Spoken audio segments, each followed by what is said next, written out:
सुत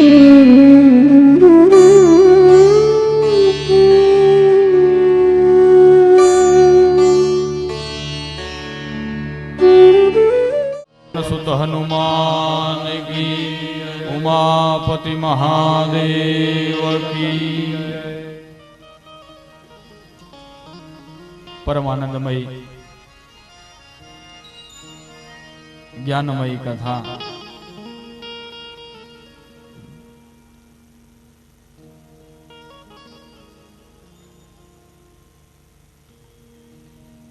बहु दिव्य है। भगवान की कथा है ने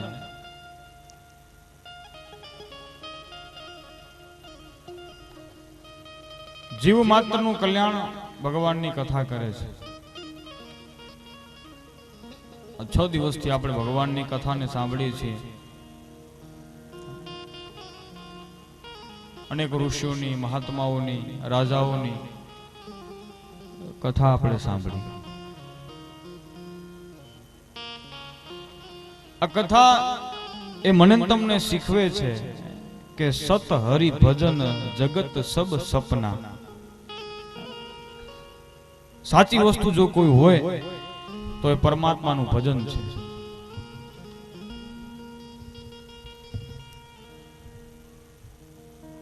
बाकी आखे आखू जगत छे ने स्वप्न जेवुं छे। અને આ વાત કોઈ સામાન્ય વ્યક્તિ નથી કીધી, પણ ભગવાન મહાદેવે કીધું છે ઉમાજીને કે ઉમા કહું મેં અનુભવ अपना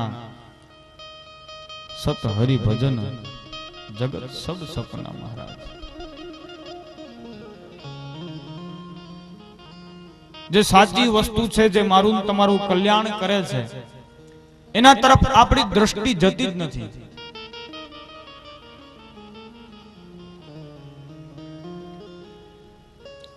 ઘણા નાસ્તિક મનુષ્ય હોય કહે શું કથામાં જવું હોય, કથા મને તમને શું આપે છે, શું ભગવાનની પૂજા કરવી હોય, ભગવાનને ક્યાં કોઈએ જોયા છે? આવા નાસ્તિક બુદ્ધિના લોકો આવા તર્કો કરે કે શું મળે કથામાં જઈએ તો।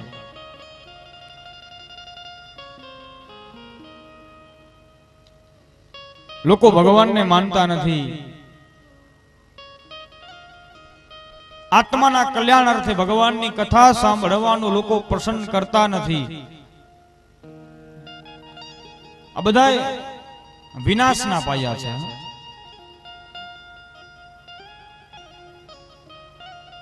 जीव जेवो धर्म थी दूर जशे ने समजी लो कलयुग ने पकड़ी लेशे, कलयुग ने ग्रही लेशे। कथा थी आपणे दूर ना जईए, परमात्मा थी दूर ना जाइए। आपणु प्रत्येक कार्य परमात्मा मय होवुं जोईए। एज साची पूजा छे, एज साची आराधना छे। प्रत्येक कर्म परमात्मा मय होवुं जोईए।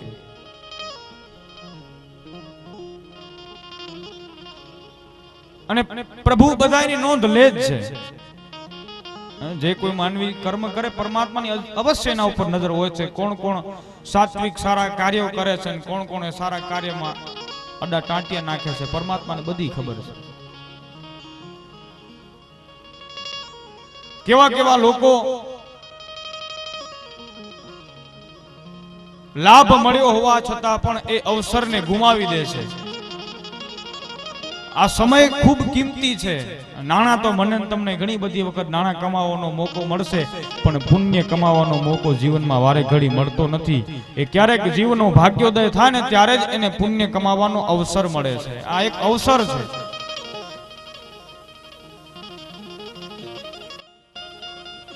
પણ અલ્પ બુદ્ધિના કારણે હું તમે એ અવસરને ગુમાવી બેસીએ છીએ। घना भगवान नो विरोध करे, भगवान क्या कोई जोया छे, भगवान बधु खोटू छे। नास्तिक बुद्धि ना मनुष्य पण एवा लोकोने कहेवानुं थाय कि आ पृथ्वी उपर परमात्मा छे।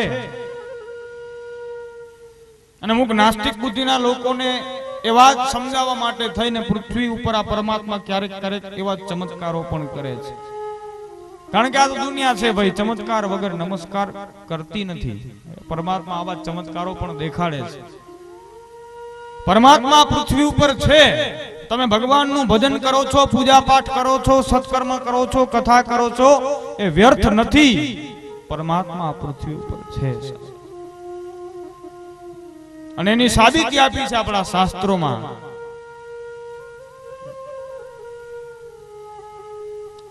અમરનાથમાં તમે જાઓ ને તો આપોઆપ બરફનું શિવલિંગ ત્યાં કને બને છે. આપોઆપ કોઈ બનાવવા જતું નથી ત્યાં કને. કોઈ કારીગર કોઈ કડીઓ ત્યાં કને ભગવાન મહાદેવનું શિવલિંગ બનાવવા નથી જતું અમરનાથમાં. પણ શ્રાવણ મહિનો આવે એટલે આપોઆપ ત્યાં કને ભગવાન મહાદેવનું શિવાલય શિવલિંગ બની જાય છે અમરનાથની ગુફાઓમાં. મતલબ શું થયું? પરમાત્મા છે એ પરમાત્મા જ કરે છે, બીજું કોણ એ કર્મ કરે છે?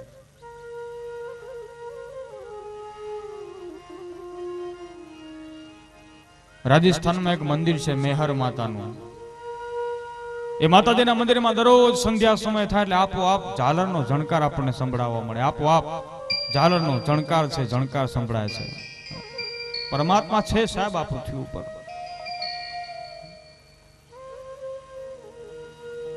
ભારત પાકિસ્તાન ની બોર્ડર ઉપર એક માતાજીનું મંદિર આવેલું છે, તન્નોટ માતાજીનું મંદિર. કયા માતાજી? તન્નોટ માતાજી. જ્યારે ભારત અને પાકિસ્તાનનું યુદ્ધ થયું એટલે પાકિસ્તાન વાળાઓએ 300 થી પણ વધારે બોમ્બ આ તન્નોટ માતાજીના મંદિર ઉપર ફેંકેલા, પણ 300 માંથી એકેય બોમ્બ ફૂટ્યો નહોતો. એ 300 બોમ્બ આજે પણ એ તન્નોટ માતાજીના મંદિરમાં રાખવામાં આવેલા છે, એકેય બોમ્બ ફૂટ્યા નથી. માતાજી છે સાહેબ, જગદંબા છે. એ 300 બોમ્બ એમને પડ્યા છે. ક્યારેક અવસર મળે ને તો ત્યાં કને પણ દર્શન કરવા માટે જજો. 300 બોમ્બ એમને રાખ્યા છે, એકેય બોમ્બ ફૂટ્યો નથી. હમણાં જ 2-3 વર્ષ પહેલા કેદારનાથમાં બહુ મોટું પૂર આવ્યું હતું. ત્યાંનો સમગ્ર વિસ્તાર હતો, મોટા મોટા પહાડો પણ જલના પ્રવાહમાં તણાઈ ગયા, પણ ભગવાન કેદારનાથનું મંદિરનું એક પથ્થરની કાંકરી પણ હલી નહોતી સાહેબ. આજે પણ એ મંદિર એમને ઊભું છે કેદારનાથ મહાદેવનું.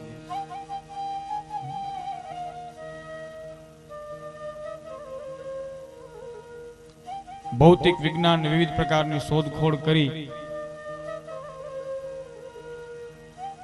વિવિધ પ્રકારના આશ્ચર્યો મારીને તમારી સામે ઊભા રાખે છે, પણ એ વિજ્ઞાનીઓની તાકાત નથી કે કોઈ પથ્થરને પાણીમાં તેરવી દે. આખી દુનિયામાં એક રામ સેતુના જે પથ્થરો છે ને, એ પથ્થરો પાણીમાં તરે છે.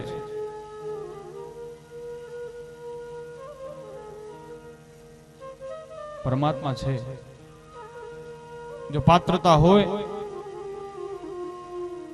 તો આપણને એની અનુભૂતિ પણ થાય.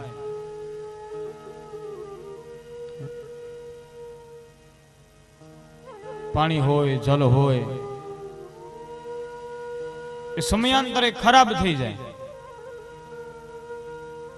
આ પૃથ્વી ઉપર ગંગા અને નર્મદા નદીનું જળ છે, જળ કોઈ દિવસ ખરાબ થતું નથી, કારણ કે પવિત્ર છે. પરમાત્માના ચરણારવિંદમાંથી પ્રગટી છે માં ગંગા છે.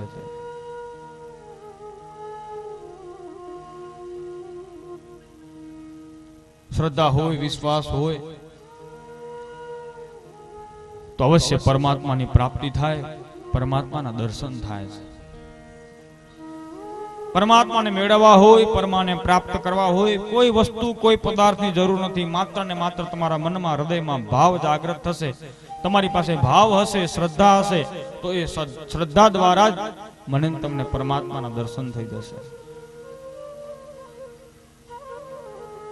મારા તમારા મનમાં એક બહુ મોટી ગેરસમજણ ઊભી થઈ છે કે પરમાત્મા કોઈ પદાર્થથી રાજી થાય, ભગવાન કોઈ વસ્તુથી રાજી થાય. આપણે ભગવાનના મંદિરમાં જઈએ, કંઈક વસ્તુ લઈ જઈએ, તે આપણો વિવેક છે, લઈ જવું જ જોઈએ. ભગવાનના મંદિરમાં દર્શન કરવા માટે જાઓ, ક્યારેય ખાલી હાથે ન જવું જોઈએ.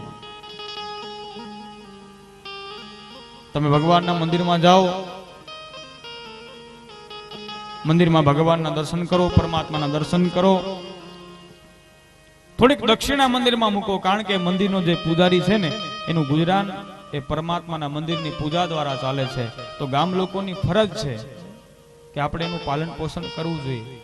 અને સીધું તમે દક્ષિણા આપશો તો એને એ યોગ્ય નહીં લાગે, પણ એના કરતા ભગવાનના મંદિરમાં પધરાવશો, દક્ષિણા મૂકશો, એના દ્વારા એનું જીવન છે, જીવન વ્યતીત થશે. ક્યાંય પણ જઈએ ખાલી હાથ ન જવું જોઈએ. એક વિવેક છે આપણો. પરમાત્માના દર્શન કરવા માટે જાઓ, ખાલી હાથે ન જવું જોઈએ. પણ પરમાત્મા પદાર્થથી રાજી થતા નથી, એ વાત નક્કી રાખવી જોઈએ. ભગવાનની સામે તમે ગમે એટલા રૂપિયાનો ઢગલો કરી દેશો, પણ ભગવાન રાજી નહીં થાય. પણ શ્રદ્ધાથી, ભાવથી, પ્રેમથી માત્ર ને માત્ર એક ફૂલ ભગવાનના ચરણોમાં સમર્પિત કરશો તો ભગવાન રાજી થઈ જશે.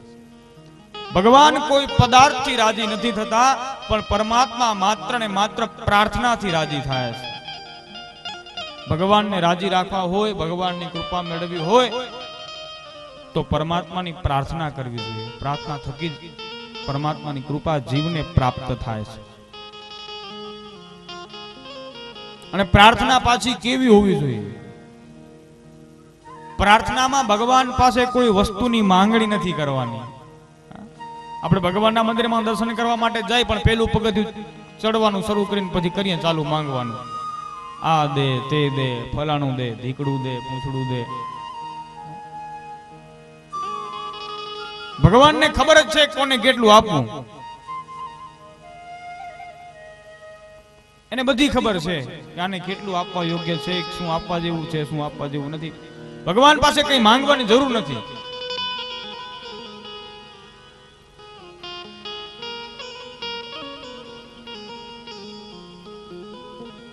ભગવાનની પાસે જો કઈ માંગવું હોય ને તો માત્ર ને માત્ર ભગવાન પાસે શરણાગતિ સ્વીકારો. શરણાગતિની માંગણી કરો. ભગવાન, અમને તમારા શરણોમાં સ્થાન આપજે.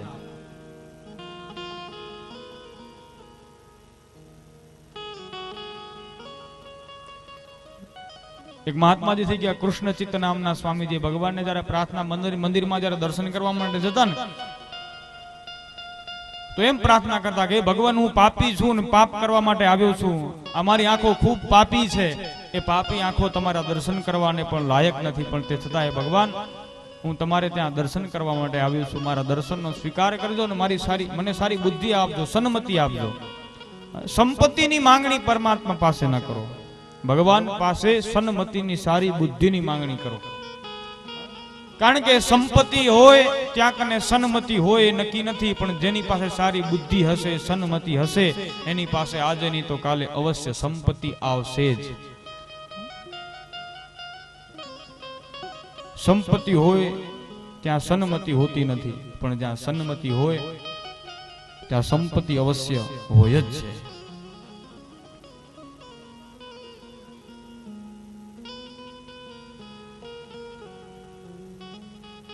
અને ભગવાન તો માત્ર ને માત્ર ભાવના ભૂખ્યા છે, પ્રેમના ભૂખ્યા છે. હૃદયમાં શ્રદ્ધાને ધારણ કરી અને પરમાત્માને વંદન કરો. અત્યારે છે ને જીવ વંદન કરતા ભૂલી ગયો છે. મને તમને ભગવાનના મંદિરમાં વંદન કરવા માટે જવાનો પણ સમય નથી, ટાઈમ નથી. અમુક લોકોના વંદન કેવા થઈ ગયા, મંદિરની બહાર જ નીકળે ખાલી આમ સામેથી હાલ્યા જાય. બાઇક લઈને જતા હોય તો મંદિર પાસે હોરન વગાડે, ટીટ કરીને નીકળી જાય. આ કઈ વંદનની સ્ટાઇલ છે કઈ ખબર નથી પડતી.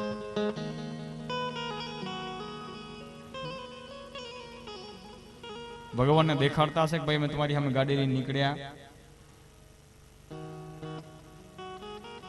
આ કઈ વંદનની સ્ટાઇલ છે કઈ ખબર પડતી નથી. પણ ઠીક છે, એ તો એ, પણ એના કરતા જો સમય હોય, તમારા કાર્યની શરૂઆત કે તમારા દિવસની શરૂઆત પરમાત્માના દર્શન કરી અને કરવી જોઈએ. દરરોજ સવારે વહેલા ઉઠી સ્નાન કરી ભગવાનના મંદિરમાં દર્શન કરવા માટે જવું જોઈએ.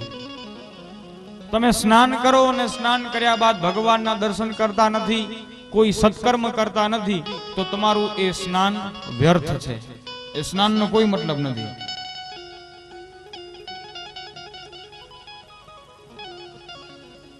સંતો કહે, શાસ્ત્રો કહે, સ્નાન કરી અને અવશ્ય કંઈક ને કંઈક સત્કર્મ કરવું જોઈએ.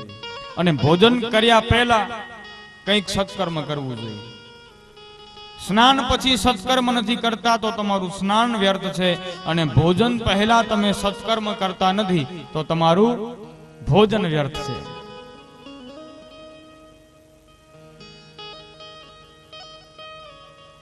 સત્કર્મ એટલે શું? ભગવાનને વંદન કરી ભગવાનના મંદિરમાં જઈ પગે લાગો, પ્રાર્થના કરો, એટલું જ સત્કર્મ પર્યાપ્ત નથી. સવારનો સૂર્ય ઉગે એટલે માણસના ઘરમાંથી અવશ્ય ને અવશ્ય કંઈક ને કંઈક વસ્તુનું દાન થવું જોઈએ. આ ગૃહસ્થ ધર્મનું ખરેખર પ્રથમ લક્ષણ છે. પ્રથમ કંઈક ને એવું જરૂર નથી કે લાખો રૂપિયાનું તમે દાન કરો, 1000 રૂપિયા પૈસાનું દાન થાય એવું જરૂરી નથી. દરરોજ સવારે વહેલા ઉઠો, ખાલી એક મુઠ્ઠી એક કીડિયારું પૂરી દો ને. તમારામાં શક્તિ ન હોય કે તમે આખા ગામનો જમણવાર કરી શકો, આખી નાતને જમાડી શકો, પણ ખાલી દરરોજ સવારે વહેલા ઉઠી સ્નાન કરી અને મુઠ્ઠી એક કીડિયારું પૂરી દો ને, તો એમાં તમને આખા ગામને જમણવાર કરવાનો ફળ પ્રાપ્ત થઈ જાય. ખાલી મુઠ્ઠી એક કીડિયારું પૂરતા શીખીએ આપણે, મુઠ્ઠી એક કીડિયારું પૂરી દઈએ. પક્ષીઓને અને ઘણા ગૃહસ્થો આવું કરે છે. ઘણા ગૃહસ્થો છે દરરોજ સવારે વહેલા ઉઠે, ભગવાનના મંદિરમાં પગે લાગવા જાય, ભગવાનના મંદિરમાં દર્શન કરવા જાય. આપણે ચંદુબા ભગતને યાદ કરો ને, દરરોજ સવારે વહેલા કેટલા 3 વાગે ઉઠી જાય. 3 વાગે ઉઠીને ગામમાં જેટલા મંદિર છે ને બધા મંદિરમાં પગે લાગવા જાય, પક્ષીઓને ચણ નાખે, કીડિયારું પૂરે, તળાવમાં માછલાઓને ખવડાવે. અને ખરેખર એના પુણ્યના પ્રતાપે એ અત્યારે સુખી છે આખો પરિવાર. હો, એના પુણ્યના પ્રતાપે.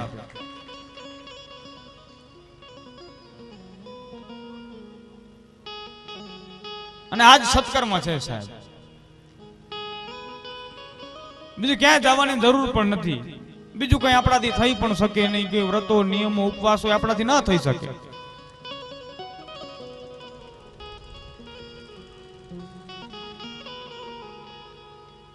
પક્ષીઓને ચણા આપો, કીડીઓને કીડિયારું પૂરો. ઘણા લોકો હોય ઘરમાં આંગણામાં ઝાડવા વાવે, ઝાડવા મોટા થાય એમાં પછી પક્ષીઓને પાણી પીવા માટે કંઈક પાત્ર રાખે, અથવા તો છત ઉપર અમુક લોકો પાત્રને બાંધે. ઉનાળો હોય, પક્ષીઓને ક્યાંય પાણી પીવા મળતું ન હોય, તરસ લાગી હોય, એવા પક્ષીઓએ પાણી પીને મને તમને કેટલા બધા આશીર્વાદ આપતા હશે. વિચાર કરો. આ પણ કરવું જોઈએ. આમાં કોઈ ખર્ચો લાગતો નથી આ બધી બાબતોમાં. સત્કર્મ એટલે શું? આપણા મનમાં એમ જ છે કે યજ્ઞ કરો, પૂજા પાઠ કરો, હોમ હવન કરો, એ જ સત્કર્મ છે. મનુષ્ય જો ધારે તો ડગલે ને પગલે સત્કર્મ કરી શકે છે.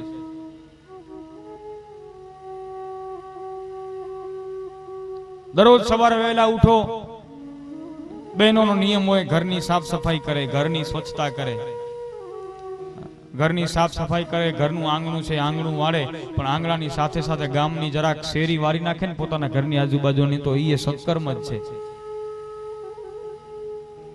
આપણે ક્યાંય રસ્તા ઉપર જઈ રહ્યા હોય, રસ્તામાં પથરા પડ્યા હોય, કાંટા પડ્યા હોય, એ કાંટાને ઉપાડીને તમે સાઈડમાં ફેંકી દો ને, તો એ સત્કર્મ છે, એ પુણ્ય છે. એનું મને તમને પુણ્ય જડે. આ બધા નાના નાના કાર્યો આપણે ધ્યાનમાં રાખીએ. ગામમાં આપણે જ્યાં ત્યાં ક્યાંય કચરો કરીએ નહીં તો એ સત્કર્મ છે.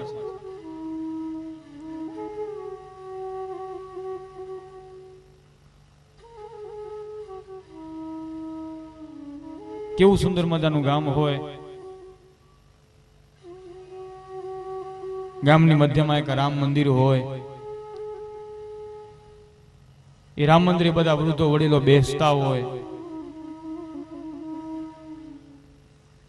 નિત નવી નવી વાતો થતી હોય, પણ એ બધી વાતો દરમિયાન આપણે કોઈની નિંદા કરવાનું બંધ કરી દઈએ તો એ પણ સત્કર્મ છે.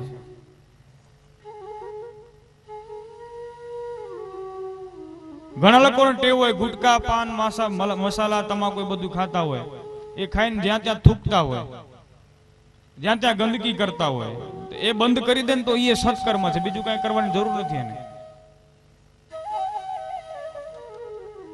આપણે ભગવાનના મંદિરમાં દર્શન કરવા માટે જઈએ, ભગવાનના મંદિરમાં પગે લાગીએ, પણ સાથે સાથે ભગવાનના મંદિરમાં એક વખત ઝાડુ કાઢી નાખીએ ને તો એ સત્કર્મ છે. ભગવાનના મંદિરમાં આપણે કેટલો બધો કચરો કરીએ છીએ, વિચાર કરો. ભગવાનના મંદિરમાં પણ આપણી અજ્ઞાનતાના કારણે ઘણા લોકો ભગવાનના મંદિરમાં નારિયેલ વધેરવા જાય તો નારિયેલ વધેરે વચ્ચે નારિયેલના છોતરા થાય, નારિયેલનો કચરો થાય મંદિરમાં. એમને આપણે કચરો કરીને આવતા રહીને ઘણા લોકો પછી ટેવ હોય નારિયેલ વધારે ને પછી નારિયેલનું પાણી ભગવાનને ધરાવે એટલે આમ છાંટા નાખે ભગવાન ઉપર. હવે આ ભગવાનને પાણી ધરાવવાની કઈ રીત છે આપણને ખબર પડતી નથી. તમે કોઈના ઘરે મહેમાન થઈને જાઓ ને ચા આવે ને પછી ચા તમારી આમ કરે કેમ થાય? તમને ફાવે ચાય પીવાનું? એ ત્યાં કને રાખી દે તો માતાજી તમારો ભાવ હોય તો આપોઆપ ગ્રહણ કરી જ લે. હવે નારિયેળનું પાણી કેવું હોય? મીઠું હોય નારિયેળનું પાણી. માતાજીની મૂર્તિ સામે તમે છાંટા નાખો પછી ત્યાં કને કીડીયું થાય. પછી પૂજારી આવે એટલે જોવે માતાજીના માંડલામાં કીડીયું છે, સાફ સુફ કરે, એમાં કેટલી બધી કીડીઓ મરી જાય. પુણ્ય મળવાની જગ્યાએ ઉલટાનું આપણને પાપ લાગી જાય. ઘણા તો અમુક લોકો તો એવા હોય ચારે કોર પાણી છાંટે. આમ જાણે આમ નારિયેળનું પાણી જવા દે, આમ જવા દે, આમ જવા દે, આમ જવા દે. આ યોગ્ય રીત નથી ભગવાનને પ્રસાદ ધરાવવાનો. જે જગ્યાએ મંદિરમાં શ્રીફળ વધેરવાનું હોય તે જ જગ્યાએ શ્રીફળ વધેરો. તમે શ્રીફળ વધેર્યું છે એના દ્વારા જે કચરો થયો છે એ કચરો તમે સાફ કરો. એક ગ્લાસમાં નારિયેળનું પાણી લો. જે નારિયેળમાં જે આપણે 5 ટોપરા ભગવાન ધરાવીએ ત્યાં મૂકો, કોઈ વ્યવસ્થિત રીતે કોઈ પાત્રમાં, ભગવાનના મંદિરમાં, પરમાત્માના મંદિરમાં.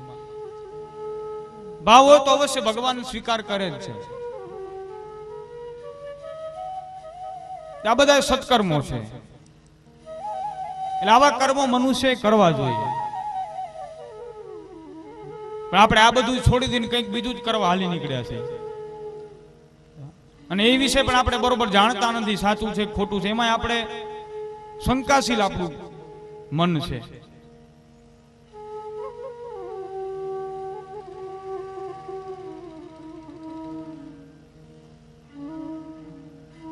જીવનને સાર્થક કરવું હોય તો યોગી થવાની જરૂર નથી, પણ કોઈકને આપણે ઉપયોગી થતા શીખીએ ને એ સત્કર્મ છે. કોઈને મદદરૂપ થઈએ, કોઈકની મદદ કરીએ. કોઈના ઘરે ક્યાંય ઝઘડો કજિયો કંકાસ ચાલુ હોય ને ભગવાને આપણને થોડીક સદબુદ્ધિ આપી હોય તો એ બંધ કરાવવાનો પ્રયત્ન કરવો જોઈએ, શાંત પાડવા જોઈએ. તો એ પણ સત્કર્મ છે. ગામમાં કઈ ખોટા વેર વિખવાદ ઉભા થતા હોય તો સમજુ મનુષ્યો એને ડામવાનો પ્રયત્ન કરવો જોઈએ. તો એ પણ સત્કર્મ છે. આખા ગામના બધા નાના નાના બાળકો છે, બાળકો સ્કૂલમાં ભણવા માટે જાય. આપણે બધાએ છોકરાઓને સ્કૂલમાં ભણવા માટે મૂકી દઈએ છીએ, પણ કોઈ મા બાપ પછી સ્કૂલમાં આંટો મારતા નહીં હોય. શિક્ષકોને કોઈ દિવસ પૂછા નહીં કર્યું ભાઈ મારો છોકરો કેમ બરોબર ભણે છે કે નહીં. અને ઘરે બાળક આવ્યા પછી આપણે છોકરાને પૂછા કરતા નથી બેટા તું આજ સ્કૂલમાં શું ભણ્યો, માસ્ટર સાહેબે તને બરોબર ભણાયું કે નહીં. જો આપણે આવું કરીએ ને તો એ પણ સત્કર્મ જ છે. ગામના વડીલોએ જો સમય મળે ને તો દરરોજ અડધો કલાક ગામની સ્કૂલમાં જવું જોઈએ કે છોકરાઓને ગામના જે સ્કૂલના શિક્ષકો છે બરોબર ભણાવે છે કે નહીં. નહીં તો તરત તમે જો 7મું 8મું 10મું છોકરા ભણતા હોય તો ગુજરાતી વાંચતા નથી આવડતું બરોબર. એ આપણા ભવિષ્ય બગડી રહ્યું છે. આ બધું ગામના વડીલોએ આ પણ કરવું જોઈએ. તો એ પણ સત્કર્મ છે.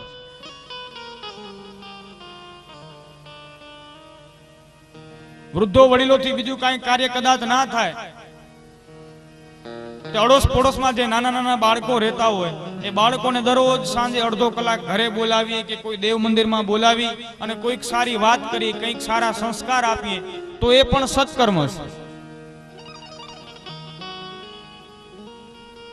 એ જ સત્સંગ છે કે તમારી પાસેથી બાળકો કંઈક શીખશે, વડીલો પાસેથી કંઈક શીખશે.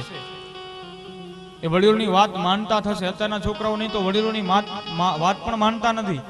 વડીલોની એટલી બધી મર્યાદા પણ જાળવતા નથી અત્યારના બાળકો. પેલા કેટલી મર્યાદાઓ હતી. ગામના ઘરના કે ગામના જે કઈ વડીલ પુરુષ હોય કે એટલે પછી પૂરું થઈ ગયું. અત્યારના છોકરાઓ આ વાતો પણ માનતા નથી. એનું કારણ શું? તો કે વડીલો વચ્ચે અને નાના નાના બાળકો વચ્ચે એક અંતર આવી ગયું છે. દાદા અને પોતરાઓ વચ્ચે કંઈક અંતર આવી ગયું છે. એ અંતરને દૂર કરીએ એ પણ સત્કર્મ છે. તો આવા બધા સત્કર્મો છે એ આપણે જીવનમાં ઉતારવા જોઈએ. બીજું કદાચ કંઈ આપણાથી ન થાય, પણ આ બધી વસ્તુ એકદમ સરળ છે, સુગમ છે, આપણાથી થઈ શકે. અને પાછી આ એકેય વસ્તુમાં કાંઈ ખર્ચો લાગતો નથી. ખર્ચો લાગે પાછા આપણે કરીએ નહીં, પણ આમાં કાંઈ ખર્ચો લાગતો નથી. ગામનું કેવું દ્રશ્ય હતું પેલા વિચાર કરો. સાંજ પડે એટલે ગામની જે વૃદ્ધ માતાઓ હોય એ બધી માતાઓ મંદિરમાં ભેગી થાય, ભગવાનનું કીર્તન કરે, ભગવાનનું ભજન કરે. એક અલગ જ માહોલ ઉભો થતો.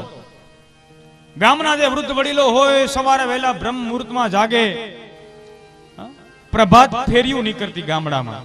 શેરીએ શેરીએ જઈ, ગલીએ ગલીએ જઈને ભગવાનના નામનો જાપ કરતા, ભગવાનના નામનું સ્મરણ કરતા, ભગવાનના નામનું ભજન કરતા. પ્રભાત ફેરીઓ બંધ થઈ ગઈ અત્યારે ગામડામાં. પ્રભાત ફેરી શરૂ થશે ને ગામડામાં, તેથી આપણું ગામ ગોકુળિયું બની જશે સાહેબ. સવારે વહેલા ઉઠી ભગવાનના નામનું સ્મરણ ચાલુ હોય, વડીલો બધા ગામના નીકળ્યા હોય, કોઈના હાથમાં મંજીરા હોય, કોઈના હાથમાં ઢોલક હોય, હાથમાં પાત્રો લીધા હોય. દરેકે દરેક ગ્રહસ્થ છે એ પ્રભાત ફેરીમાં જે વડીલો છે એની રાહ જોઈ પોતાના ઘરના દરવાજે ઉભા હોય કે ક્યારે પ્રભાત ફેરી વાળા આવે, હું એને કંઈક દાન આપું, હું એને કંઈક અનાજ આપું. લોટ આપે, કઈ અનાજ આપે, અને જે કંઈ મળે એ બધું પ્રભાત ફેરી વાળી જે મંડળી હોય એ ગામમાં સત્કર્મ કરે. પક્ષીઓને ચણ નાખે, લોટ પ્રાપ્ત થયો એમાંથી રોટલા બનાવી કૂતરાને રોટલા ખવડાવે, ગાયોને રોટલા ખવડાવે, કીડીઓને કીડિયારું પૂરે. પણ આ બધું લુપ્ત થઈ ગયું અત્યારે સાવ. સમજુ મનુષ્યોએ આ બધું કરવા જેવું ખરું? હા, વડીલ છો તો વડીલની ફરજ અદા કરો.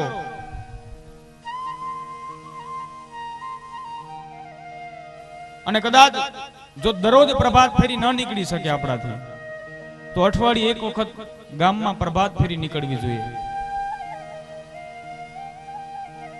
ભગવાનના નામનું સ્મરણ. વિચાર, એવું કેવું દ્રશ્ય ખડું થાય. સવારનો પોરો હોય, સૂર્ય નારાયણ હજી ઉગું ઉગું થઈ રહ્યા હોય, ઠંડુ ઠંડુ શીત શીત પવન વાઈ રહ્યો હોય, ઠાકોરજીના મંદિરમાં આરતી શરૂ થવાનો સમય થતો હોય, મંદિરિયામાં દીવાની તૈયારી થતી હોય, અને એ સમયે ગામના વૃદ્ધો શ્રી રામ જય જય રામ, રાધે કૃષ્ણ સીતારામ ભગવાનના નામ સ્મરણ સાથે ગામની ગલીએ ગલીએ યાત્રા કરે. આખે આખું ગામ સાહેબ તીર્થ ધામ બની જાય. બીજે ક્યાંય જવાની જરૂર નથી. ઘરમાં કાશી, ઘરમાં મથુરા, ઘરમાં વૃંદાવન ધામ છે. ભાઈ મારે નથી જવું તીર્થ ધામ. આજ તીર્થ ધામ છે ભલા માણસ.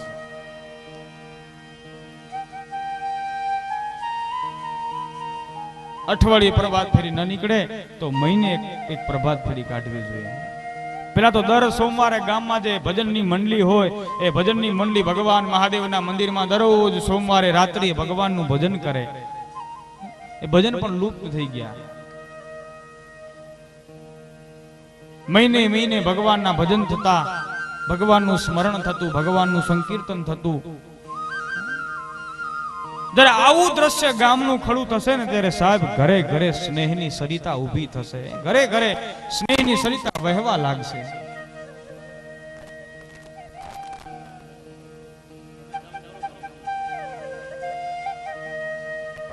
મારા ભાઈ કહે છે કે તમે ગામમાં પ્રભાત ફેરી શરૂ કરો, તો ગામવાળાનું શું કેવું થાય છે?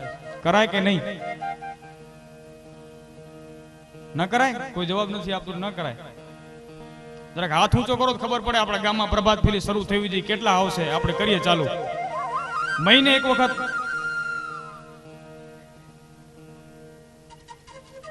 નહીં આવે કોઈ? આ જંગીથી ભીખા બાપા આવ્યા છે, બધા હાથ ઊંચો કરે છે, પણ કોઈ આવશે નહીં. નહીં આવે ને કોઈ? નહીં આવે.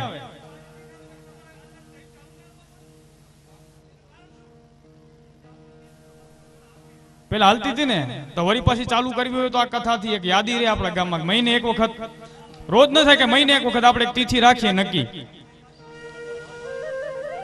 પેલો હું આવીશ દરરોજ, દર મહિને એક વખત બરોબર આપણે પ્રભાત ફેરી શરૂ કરશું. હવે જરાક હાથ ઊંચો કરો, કેટલા લોકો આવશે? ગામ લોકો કઈ તિથિ રાખશું અત્યારે જ નક્કી કરી નાખો. ચાલુ કથા જ 11 કે પૂનમ, દર પૂનમ ના દર 11 બરોબર રહેશે. દર 11 સવારે વહેલી ગામમાં પ્રભાત ફેરી નીકળશે. એક વખત ગામ લોકોને તાળીથી વધાવો જોરદાર. દર 11 આ કથાની યાદી. જો કથા બ્રાહ્મણ વાંચે ને એને દક્ષિણા દેવી પડે. હવે છે ને, હવે આજે એક દિવસ, હવે આના પછી છેલ્લો દિવસ રહેશે. હવે આજથી હું દક્ષિણા માંગવાનું ચાલુ કરીશ કથાની. એટલે આ જો આ દક્ષિણા માંગવાની શરૂઆત થઈ ગઈ છે, હજી થોડીક દક્ષિણા કાલ માંગીશ તો ફળ મળે. દક્ષિણા દેવી પડે. મારે રૂપિયા નથી જોતા, પૈસા નથી જોતા, પણ આ એક કર્મ કરો, આપણા ગામનું કલ્યાણ થશે. આ શ્રાવણ મહિનો છે, ગામમાં કથાનું આયોજન. અત્યારે જો માણસની બુદ્ધિ કેવી થઈ ગઈ, જ્યારે મને તમને સારા કાર્યોમાં રસ ન જાગે ને ત્યારે સમજી લો કે આપણું પાપ વધી ગયું છે, અને સારા કાર્યોમાં મને તમને રસ જાગે ને તો સમજી લો કે આપણા પુણ્યનો ઉદય થયો છે. આ કથા એ આપણા પુણ્યના ઉદય કરવાનું કાર્ય કરે છે, આપણા પુણ્યનો ઉદય કરે છે. તો હવેથી દર 11 દર સુદ 11 આપણા ગામમાં પ્રભાત ફેરી નીકળશે. બોલી ભાગવત ભગવાન કી જય. ગોવિંદ બોલો હરિ ગોપાલ બોલો,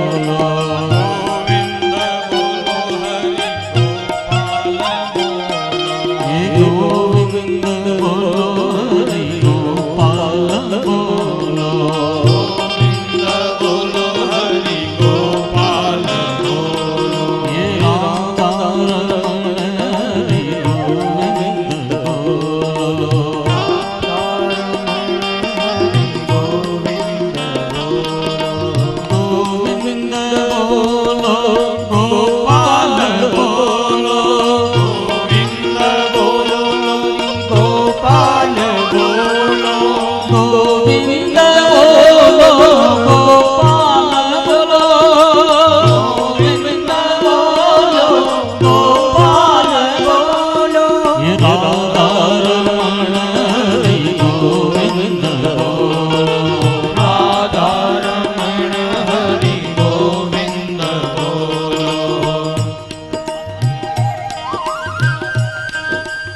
આ ધૂમથી શરૂઆત કરશું આપણે આવતી 11 થી, બરોબર?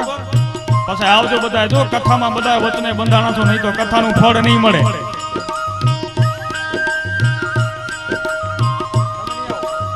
આવશો, કોઈ નહીં આવે તો આપણે એકલા કરશું, એમાં શું?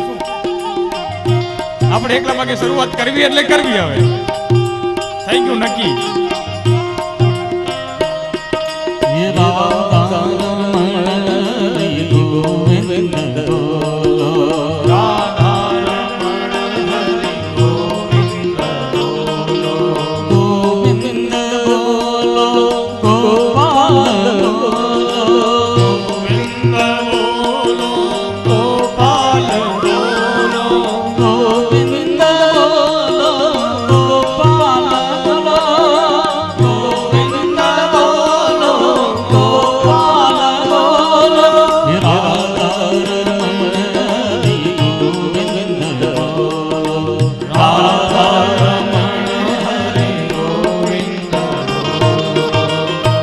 બોલે ભક્ત વત્સલ ભગવાન કી.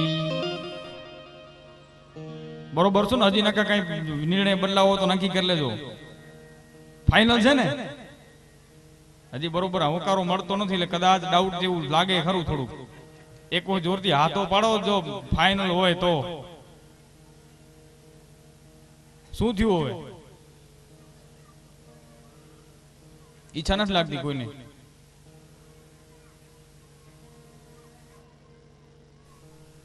બસ ફિયાસ્કો થઈ ગયો એટલી વારમાં. અભી બોલાવ રબી ફેલ.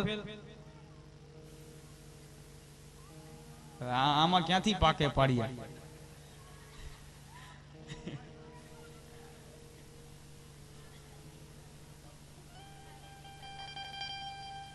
તો પછી આ બધા ગાંડામાં ગણતરી કરશે.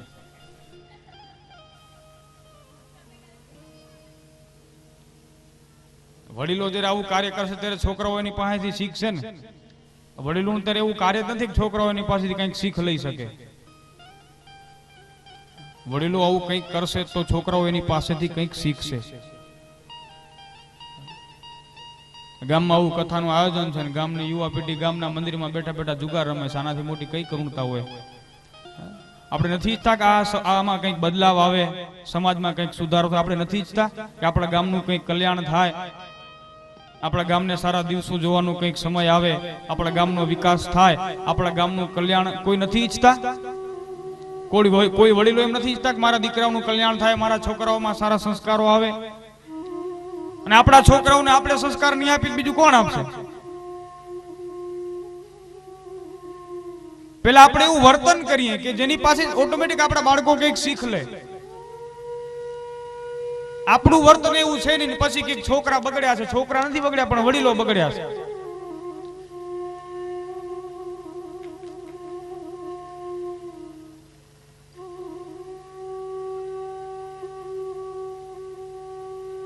સમજવાનો પ્રયત્ન કરવો જોઈએ અને સાચી વસ્તુ આ છે.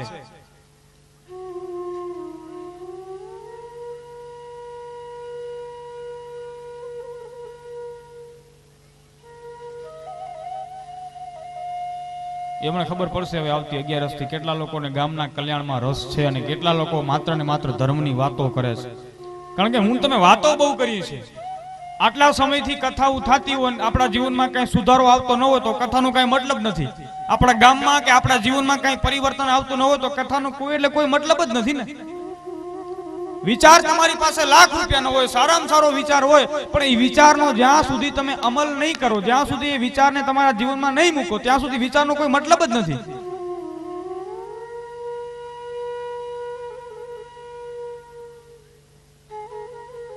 સારા વિચારોને જીવનમાં ઉતારવાનો પ્રયત્ન કરીએ. કલ્યાણ એમાં છે, આપણા બધાનું હિત એમાં છે. બીજી કે વસ્તુમાં આપણું હિત નથી. ભગવાનનું ક્યાંક નામ લીધું હશે, કંઈક સત્કર્મ કર્યું હશે તો એ ક્યાંક આડું આવશે.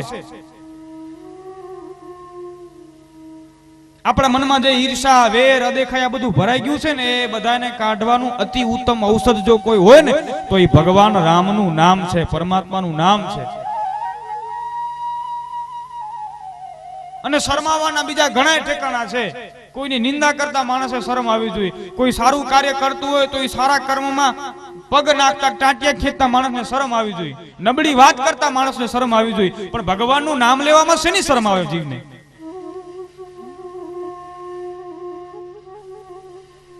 આ માનવ દેહ મને તમને એમને પ્રાપ્ત નથી થયો. આ માનવ દેહને આપણે એમને વેડફી નાખી છે. જરા વિચાર કરો, મેં આટલું આયુષ્ય ભોગવ્યું, માથામાં વાળ સફેદ થઈ ગયા, આખું જિંદગી, હવે જીવન મારું પૂરું થવા આવ્યું, પણ મેં સત્કર્મ શું કર્યું? આપણા જીવનમાં આપણે એવું એક કાર્ય કર્યું કે જેમાંથી બીજા આપણા જીવનમાંથી કંઈક નોંધ લઈ શકે.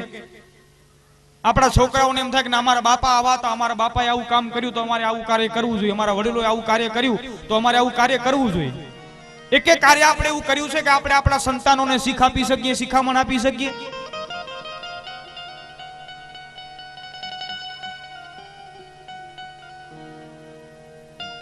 જો હજી સમય સારો છે, હજી આપણે જાગી જશું ને તો વાંધો નથી. અત્યારે આ જાગવાનો સમય છે. પતનની શરૂઆત તો થઈ જ ગઈ છે.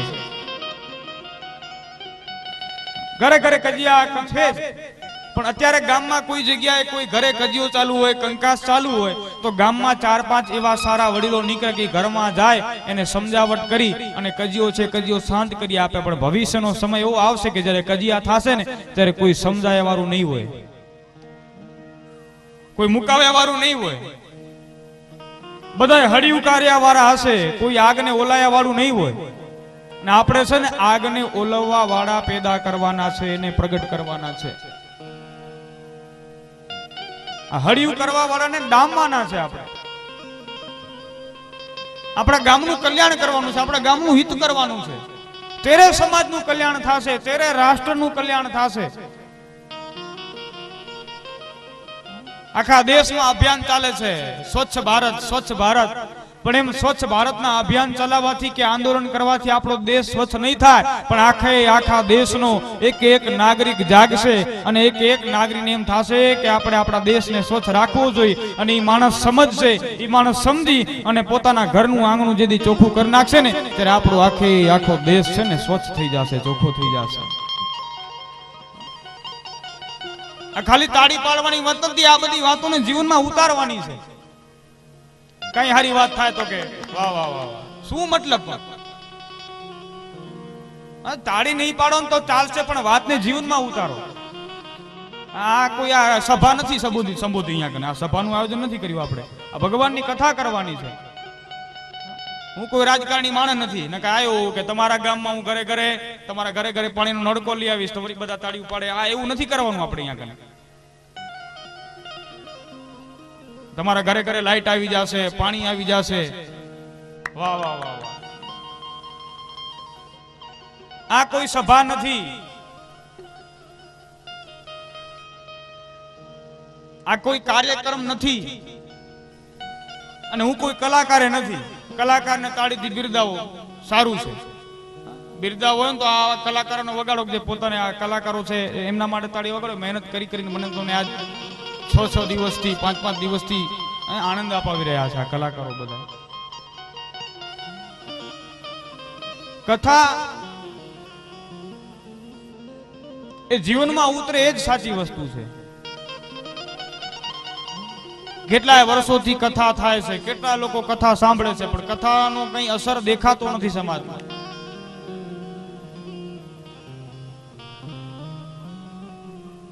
અને બીજા કોઈ ગામમાં કથા હોય ને, બીજા કોઈ ગામમાં હું કથા કરવા ગયો તો હું આગળ કહી આવું બધાને કે ભાઈ પ્રભાત ફેરી કરજો, બધાય કરજો. પણ અહીંયા આગળ હું એમ કહું છું કે હું પોતે તમારી સાથે આવીશ પ્રભાત ફેરીમાં, કારણ કે મારે ગામમાં જ રહેવાનું છે ને. બીજી જગ્યાએ ઠીક છે હું કહી આવું, પછી મારે તો હુઈ રહેવાનું હોય સવારે.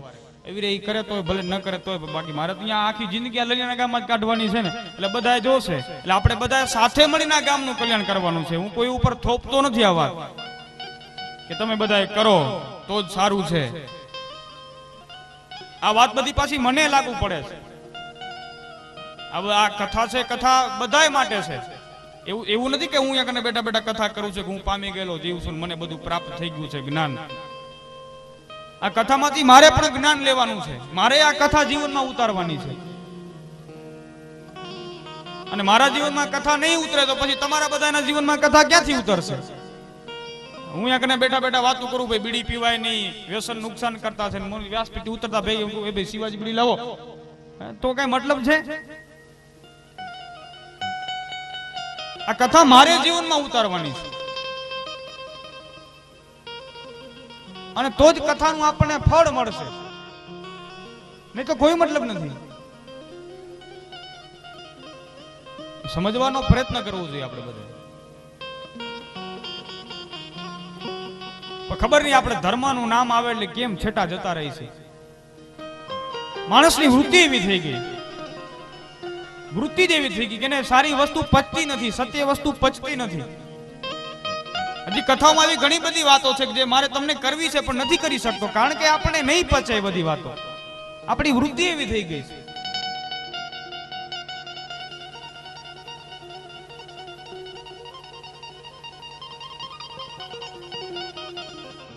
સમજવાનો પ્રયત્ન કરીએ. જો હવે નહીં સમજીને પછી બહુ ભયંકર સમય આવશે હો.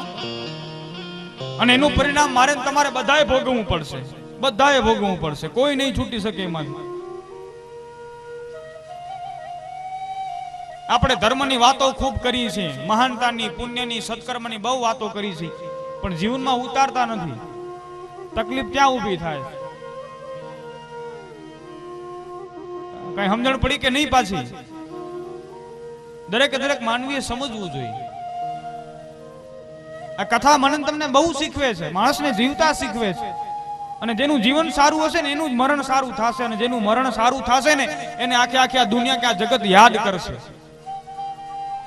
નામ રહંત હે ઠાકરા નાણા, કઈક રૂપિયા વાળા માણસો જતા રહ્યા, નાણા કોઈના રહ્યા નથી. કઈક પૈસા વાળા મોટા મોટા જમીનદાર માણસો, જાગીરદાર માણસો આ પૃથ્વી ઉપર રાજ વૈભવ ભોગ ભોગવીને હાલ્યા ગયા. કોઈને આ દુનિયા યાદ કરતી નથી. પણ જેણે સમાજને કંઈક આપ્યું છે, જેણે કંઈક સમાજ કલ્યાણના કાર્યો કર્યા છે, કંઈક સેવાકીય કાર્યો કર્યા છે, એને સમાજે યાદ કર્યો છે.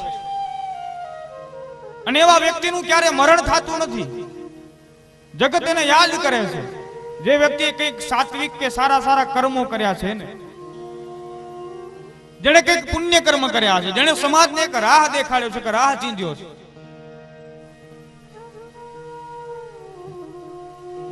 બાકી તો કીડા મકોડા જન્મે ને મરી જાય છે. જનાવરમાં આપણા ફરક શું? ઈ ખાય પીવે મોજ કરે ને પછી આયુષ્ય પૂરું થાય એટલે મરણ પામે.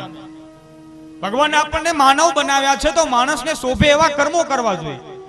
તમે ભગવાનથી નહીં ડરો ને તો ચાલશે, પણ કર્મથી ડરજો. ભગવાન બહુ દયાળુ છે, એ તમને માફ કરી દેશે, પણ કર્મ તમને કોઈ દિવસ માફ નહીં કરે, અવશ્ય એનું ફળ આપશે જ.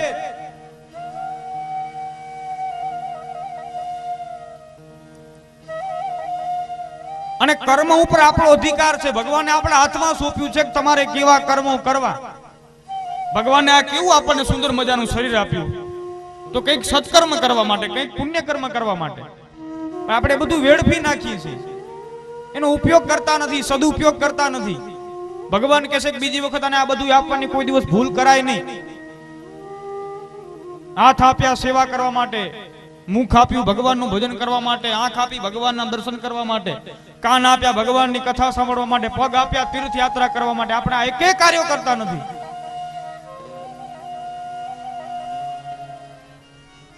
ઉલટાની સમાજમાં, ગામમાં અશાંતિ ફેલાવીએ છીએ, નુકસાન કરીએ છીએ, ગામમાં બગાડ કરીએ છીએ.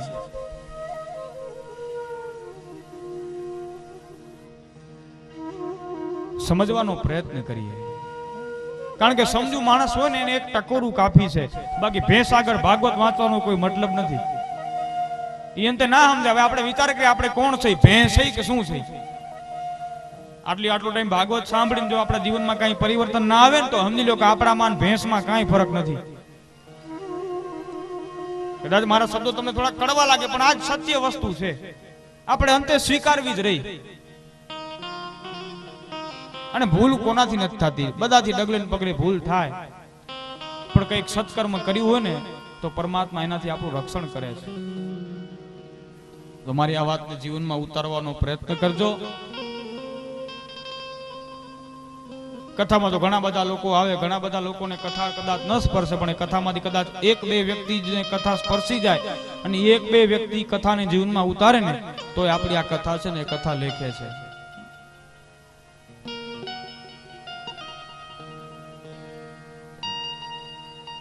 સમજવાનો પ્રયત્ન કરીએ. બોલી ભાગવત ભગવાન કી. તો ગઈકાલે આપણે ભગવાનની કથા સાંભળી. ભગવાને ગોવર્ધન પર્વતને ટચલી આંગળીએ તોડ્યો છે. પરમાત્માએ રક્ષણ કર્યું છે બધા ગોપકુંડનું વરસાદથી. ઇન્દ્રનો ગર્વ ભગવાનને ટાળ્યો છે. ઇન્દ્રએ આવી ભગવાનની સ્તુતિ કરી છે, ક્ષમા યાચના કરી છે. ઇન્દ્રની સાથે કામધેનુ ગાય પણ આવી છે, ભગવાનની વંદના કરી છે. અને ભગવાન કૃષ્ણ પરમાત્માને ગોલોક ધામના ઇન્દ્ર બનાવ્યા છે અને ભગવાન કૃષ્ણ ગોવિંદ બન્યા છે. બોલીએ ગોવિંદ ભગવાન કી જય. ત્યારબાદ ભગવાન કૃષ્ણ પરમાત્મા એક વખત નંદ બાપાને વરુણલોકમાંથી વરુણદેવ પાસેથી છોડાવેલા એક કથાનું વર્ણન કર્યું છે. એકાદશીનો સમય છે.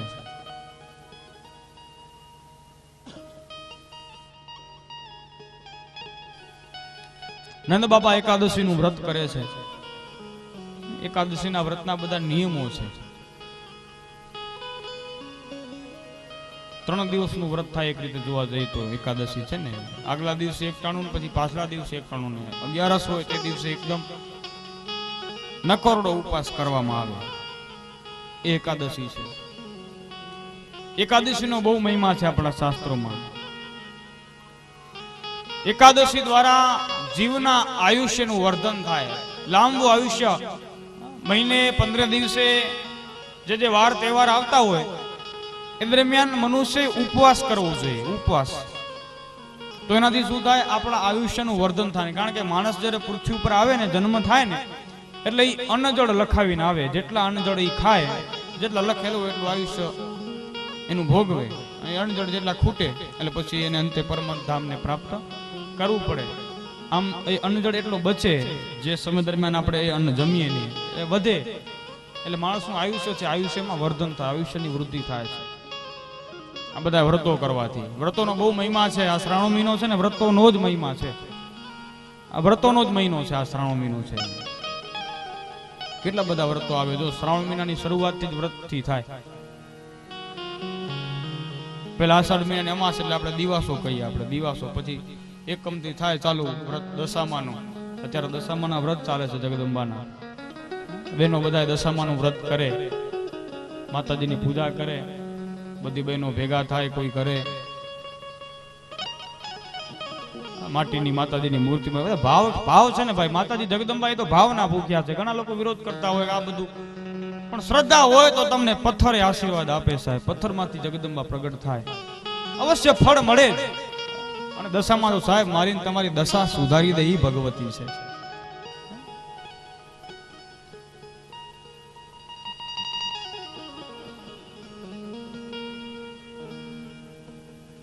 શ્રાવણ મહિનો, ઘણા લોકો આખે આખો શ્રાવણ મહિનો નાય. શ્રાવણ મહિનાનો મહિમા છે. આખો મહિનો એકટાણા કરે, ભગવાન મહાદેવની પૂજા કરે, દરરોજ સવારે વહેલા ઉઠે, ભગવાન મહાદેવના મંદિરમાં દર્શન કરવા માટે. શિવ ભક્તોની ભીડ લાગે ભગવાન મહાદેવના મંદિરમાં. પણ ભક્તિમાં થોડોક છે ને અત્યારે આડંબર બહુ વધી ગયો. અત્યારે શ્રાવણ મહિનાની ભક્તિ તો પાછી ટેકનોલોજી વાળી ભક્તિ થઈ ગઈ. સવારે ઉગો, સવારે તમે ઉઠો એટલે સવારે ઉઠતા વેત જ વોટ્સઅપમાં મેસેજ ચાલુ થઈ જાય શ્રાવણ મહિનાના. રોજ નવા નવા 2-3 શંકર ભગવાનના ફોટા આવે અલગ અલગ પોઝમાં. પણ સારું છે, બધા શ્રાવણ મહિનાને એકટાણા કરે. ઘણા લોકો આખો મહિનો ઉપવાસ કરે.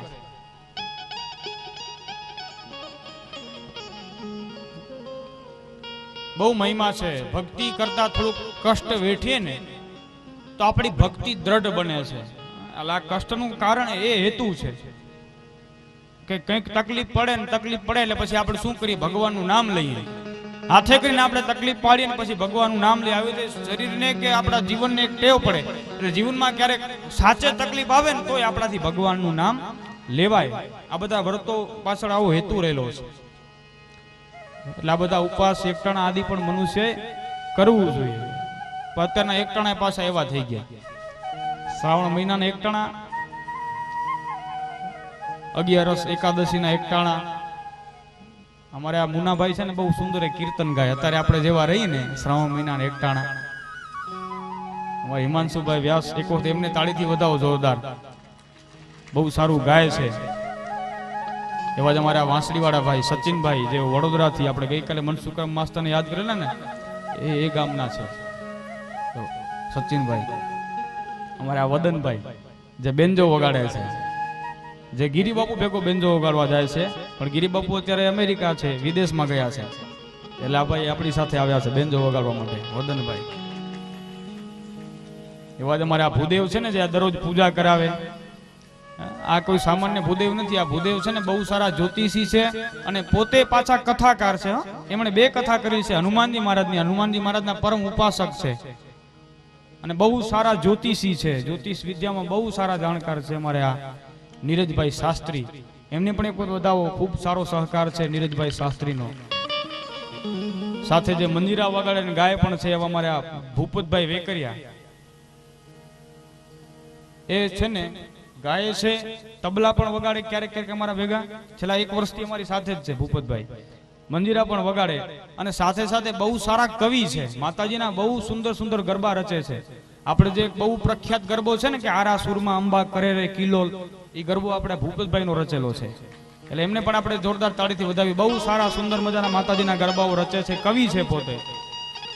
એવા જ અમારે દીપકભાઈ, જેઓ તબલા વગાડે છે, જેઓ પણ બહુ સારા સારા મોટા મોટા કથાકારો ભેગા તબલા વગાડવા જાય છે. એ પણ આપણને લાભ મળ્યો છે. દીપકભાઈને પણ વધાવો. અને સાથે સાથે અમારા પરમ આદરણીય અમારા બધાના હાથ પગ જેને કહીએ, ખૂબ મહેનતું એવા અમારે નીતુદાનભાઈ ગઢવી, એને તો જોરદાર તાળીથી ઉઠાવી લે એક વખત, જોરદાર તાળીથી. કાંઈ પણ મહેનતનું કાર્ય હોય, કાંઈ પણ કર્મ હોય એટલે અમારે નીતુભાઈ દોડવા માંડે ડાયરેક્ટ. અને ભોળો જીવ છે પાછો. એ મંદિરા વગાડે છે અમારી સાથે.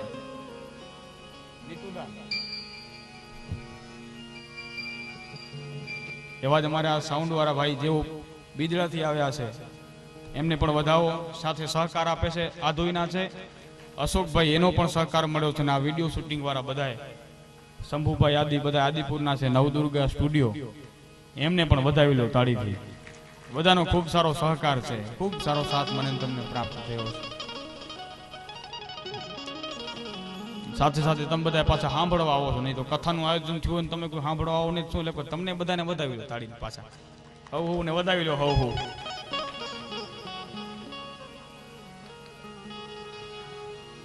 બોલી ભાગવત ભગવાન હે મર શ્રાવણ મહિના એક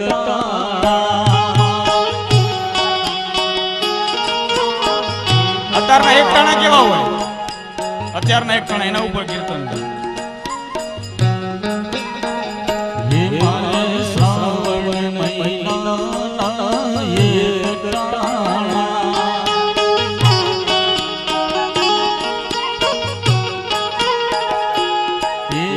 સવારમાં સૂંઠ વાળી ચા પીધી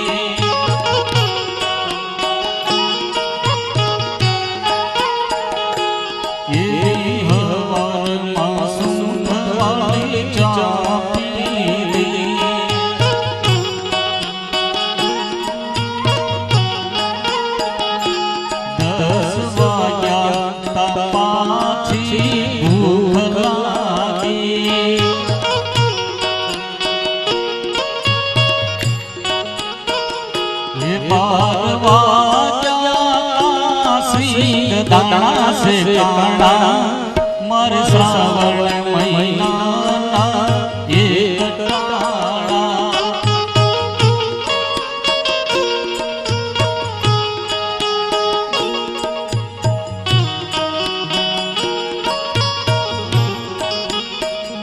ये देवाया तपाची जाती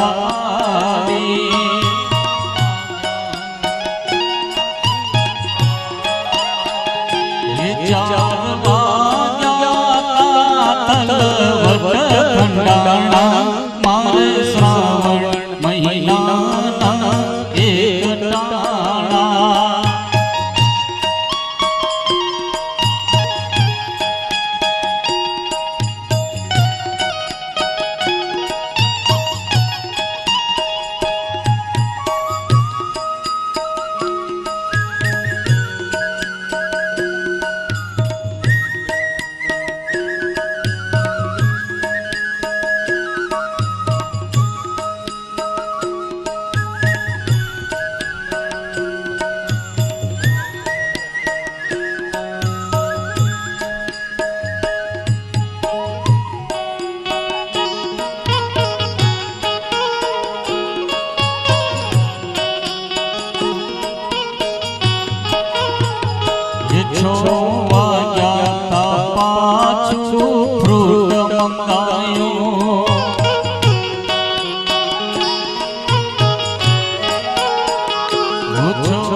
સાથે બટેટા જોને બપાણા મારે શ્રાવણ મહિનાના એક ટાણા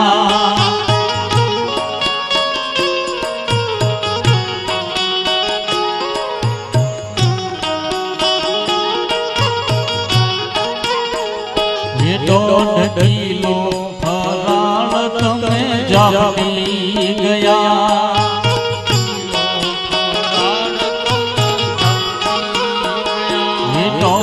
किलो फराळ तमे जापी गया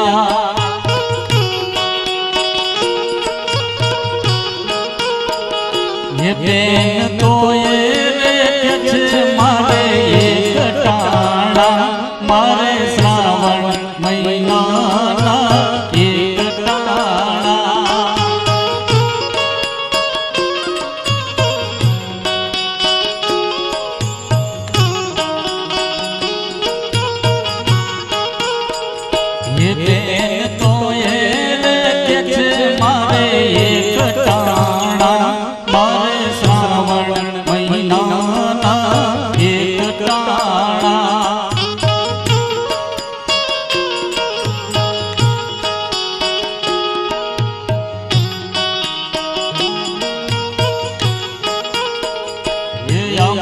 સોની રે નોટ તમે પૂરી કરી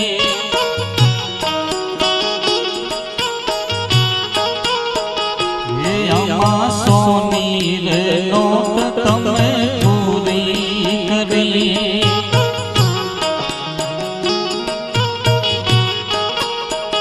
હે દાસ પુરુષોત્તમ કહે તમે આમાં લૂંટાણા મારે શ્રાવણ મહિનાના એક ટાણા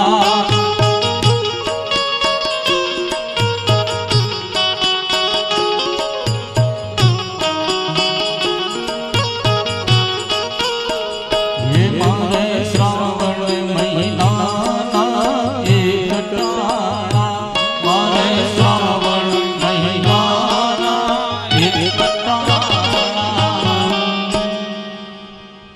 કાલે છે ને સોમવાર હતો ને, સોમવાર અમારા ગઢવી આવો સોમવાર હતા કાલે, એટલે બધા દાંત કાઢતા હતા, એટલે એના માટે જ આ કીર્તન ગાયું છે સ્પેશિયલ. રાતે 1 વાગે વેફર મંગાવી, 1 વાગે, હવે 12 વાગી ગયા, હવે ખવાય કે અમુક એવું કરે પાછા ફૂલ વણી ખાવી કે 1 વાગે.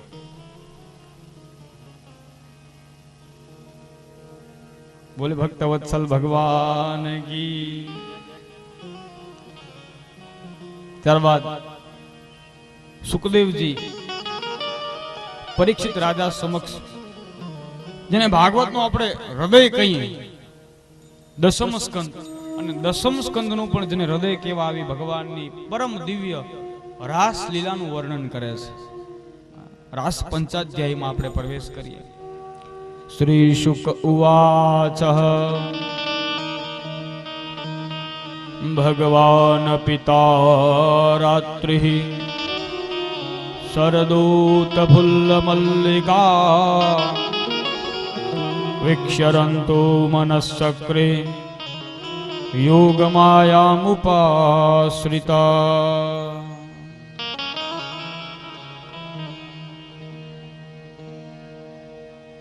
સુખદેવજી કહે, રાજન, શરદ ઋતુના લીધે મલ્લિકાઓના ફૂલો છે, ફૂલો ખીલ્યા છે. અત્યંત રમણીય ઋતુ શરદ ઋતુ. શરદ ઋતુની રાત્રિ, પૂર્ણિમાનો સમય, શરદ પૂનમ આવી છે. આસો સુદ પૂનમ એટલે શરદ પૂનમ. ભગવાને યોગ માયાનો આશ્રય કરી અને ગોપીઓ સાથે રાસ રમવાનો મનમાં નિશ્ચય કર્યો છે. વસ્ત્રાહરણની લીલા સમય ભગવાને ગોપીઓને વચન આપેલું છે કે મહારાસમાં આપને પ્રવેશ મળશે, રાસ દરમિયાન આપને મારી પ્રાપ્તિ થશે. ભગવાને જે વચન આપ્યું છે ગોપીઓને વચનને સિદ્ધ કરવાનો હવે સમય આવી ગયો છે. રાસલીલા એ અંતરંગ લીલા છે. આ રાસલીલામાં કામની ગંધ નથી, વાસનાની વાસ નથી. આ રાસલીલા છે ને, આ રાસલીલા, કારણ કે રાસલીલાને લઈને મનુષ્યના મનમાં અનેક પ્રકારના તર્કો વિતર્કો ઉત્પન્ન થતા હોય છે કે ભગવાન કૃષ્ણએ રાસલીલા, આ રાસલીલા એ કોઈ સામાન્ય સ્ત્રી પુરુષનું મિલન નથી, પણ જીવ અને શિવનું મિલન છે. આ રાસલીલામાં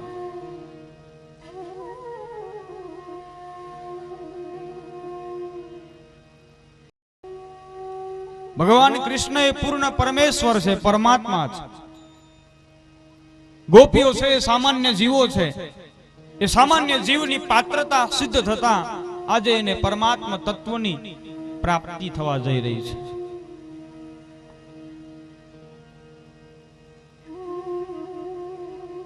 કોઈ જીવ ભાવથી આ રાસલીલામાં પ્રવેશ મેળવ્યો નથી, કોઈ આવ્યું નથી રાસલીલામાં. આ રાસલીલા અતિ દિવ્ય છે. રાસ પંચાધ્યાય જેને કહેવાય. અને સુખદેવજી પરમ યોગી છે, એ મર્યાદામાં રહી અને કથાનું ગાન કરે છે, કથા કહે છે. સુખદેવજી પરીક્ષિત રાજાને પરમ યોગી છે. જો આ રાસલીલામાં કામની વાસનાની વાસ હોય તો સુખદેવજી આ કથા કહે નહીં, અને જેની સામે મરણ આવીને ઊભું છે એવા પરીક્ષિત રાજા આ કથાને સાંભળે નહીં. આ કથા મને ને તમને ઘણું બધું શીખવે છે. રાસલીલાની કથા જીવ અને શિવનું મિલન કરવા વાળી કથા છે.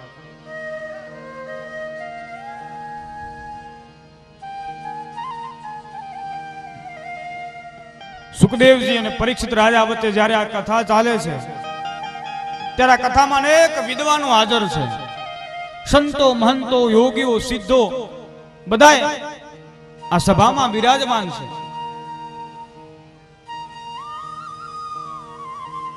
ગંગા નદીનો કિનારો છે. ગંગા નદીનો કિનારો એ વૈરાગ્યનો કિનારો છે. વૈરાગ્યના તટ ઉપર ક્યારે વાસનાની વાસ હોતી નથી.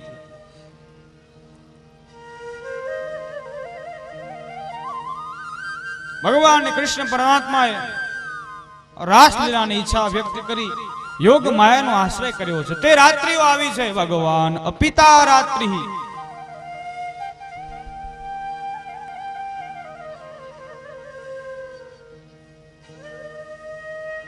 આકાશમાં પૂર્ણ ચંદ્રમા ખીલ્યો છે. અત્યંત રમણીય દ્રશ્ય છે. દ્રશ્ય ખડું થયું છે. આકાશનો ચંદ્રમા છે. વાતાવરણ એકદમ શાંત છે. શીતળ ઠંડુ વાતાવરણ છે.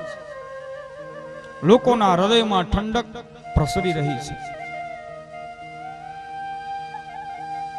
આકાશમાં રહેલો આકાશ, એ આકાશમાં રહેલો ચંદ્રમા આકાશને પ્રકાશિત કરી રહ્યો છે. અને તે સમયે વૃંદાવનમાં વિરાજમાન ભગવાન કૃષ્ણ પરમાત્મા એ વનરા વનને પ્રકાશિત કરી રહ્યા છે. અત્યંત સૌમ્ય સ્વરૂપ છે ભગવાન કૃષ્ણ પરમાત્માનું. ચંદ્ર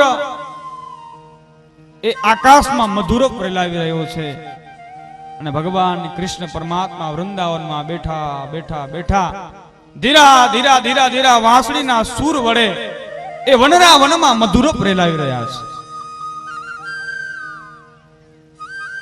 દૂર દૂર સુધી ભગવાનની વાંસળીનો અવાજ જાય છે. જે લોકો ભગવાનની આ વાંસળીના સૂરને સાંભળે મંત્ર મુગ્ધ બની જાય છે. જંગલના હિંસક પ્રાણીઓ પણ પોતાનો હિંસાનો જે ભાવ છે ભાવ છોડી દે છે. ગાય ઘાસ આરોગતી હોય તો તે સમયે ઘાસ આરોગવાનું છોડી દે છે. વાછડાઓ ગાયનું દૂધ પીતા હોય એ વાછડા પણ પોતાની માતાનું દૂધ પીવાનું બંધ કરી દે છે અને એકી ટસે ભગવાનની આ મધુર મધુર વાંસળી છે વાંસળીને સાંભળવા લાગે છે. જે બાજુ ભગવાન કૃષ્ણ પરમાત્મા વાંસળીના સૂર હરાવી રહ્યા છે, જે દિશામાંથી વાંસળીનો અવાજ આવે છે એ દિશામાં વાછરડાઓ છે ઊંચા કાન કરી કરી અને પોતાની દ્રષ્ટિ રેલાવી રહ્યા છે. કનૈયાના ક્યાંક દર્શન થઈ જાય. જંગલમાં રહેલા હિંસક પ્રાણીઓ પણ પોતાનો મૂળતઃ સ્વભાવને છોડી દ્રષ્ટિ ઊંચી કરી પોતાના કાનને ઊંચા કરી કરી અને જે જગ્યાએથી ભગવાનની આ મધુર મધુર વાંસળીનો અવાજ આવે છે તે તરફ પોતાનો દ્રષ્ટિપાત કરી રહ્યા છે. ભગવાનની આ વાંસળીનો સૂર બ્રજમાં ગોપાંગનાઓ સાંભળ્યો છે. ભગવાનને મળવા માટે કેટલી આતુરતા જોઈ, કેટલી તન્મયતા જોઈ, કેટલી તત્પરતા જોઈ, મને તમને આ ગોપીઓ શીખવે. ગોપીઓની કાને ભગવાન કૃષ્ણ પરમાત્માની આ વાંસળીનો અવાજ છે, અવાજ સંભળાયો છે. વાંસળીનો સૂર સાંભળતાની સાથે જ ગોપીઓ મંત્ર મુગ્ધ બની છે. પોતે જે કાર્ય કરે છે કાર્ય કરવાનું એમણે બંધ કરી દીધું છે. ભગવાન કૃષ્ણ પરમાત્માનું સ્મરણ શરૂ કર્યું છે અને એક દોટ મૂકી છે પરમાત્માની પ્રાપ્તિ માટેની, ભગવાનને મળવા માટેની. આ ગોપીઓ છે. ભગવાન કૃષ્ણના વાંસળીના સૂર જ્યારે ગોપીઓએ સાંભળ્યા, ગોપીઓ તે સમયે પોતાના ઘરનું કંઈક ને કંઈક કાર્ય કરી રહી છે. એ જે કાર્ય કરે છે કાર્યને પડતું મૂકી અને ગોપીઓ ભગવાન કૃષ્ણના દર્શન માટે જે જગ્યાએથી વાંસળીનો સૂર આવે છે, જે દિશાએથી વાંસળીનો અવાજ સંભળાય છે એ બાજુ દોટ મૂકી છે. એક ગોપી એ ઘરમાં ગાયના છાણથી લીંપણ કરી રહી છે.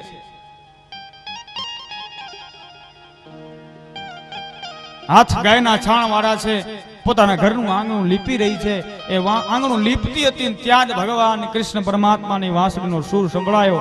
એ લીપણ ગુપણનું કાર્ય છોડી દઈ અને એ છાણવાળા હાથ ધોયા વગર ભગવાન કૃષ્ણ પરમાત્માના દર્શન માટે દોડી પડી છે.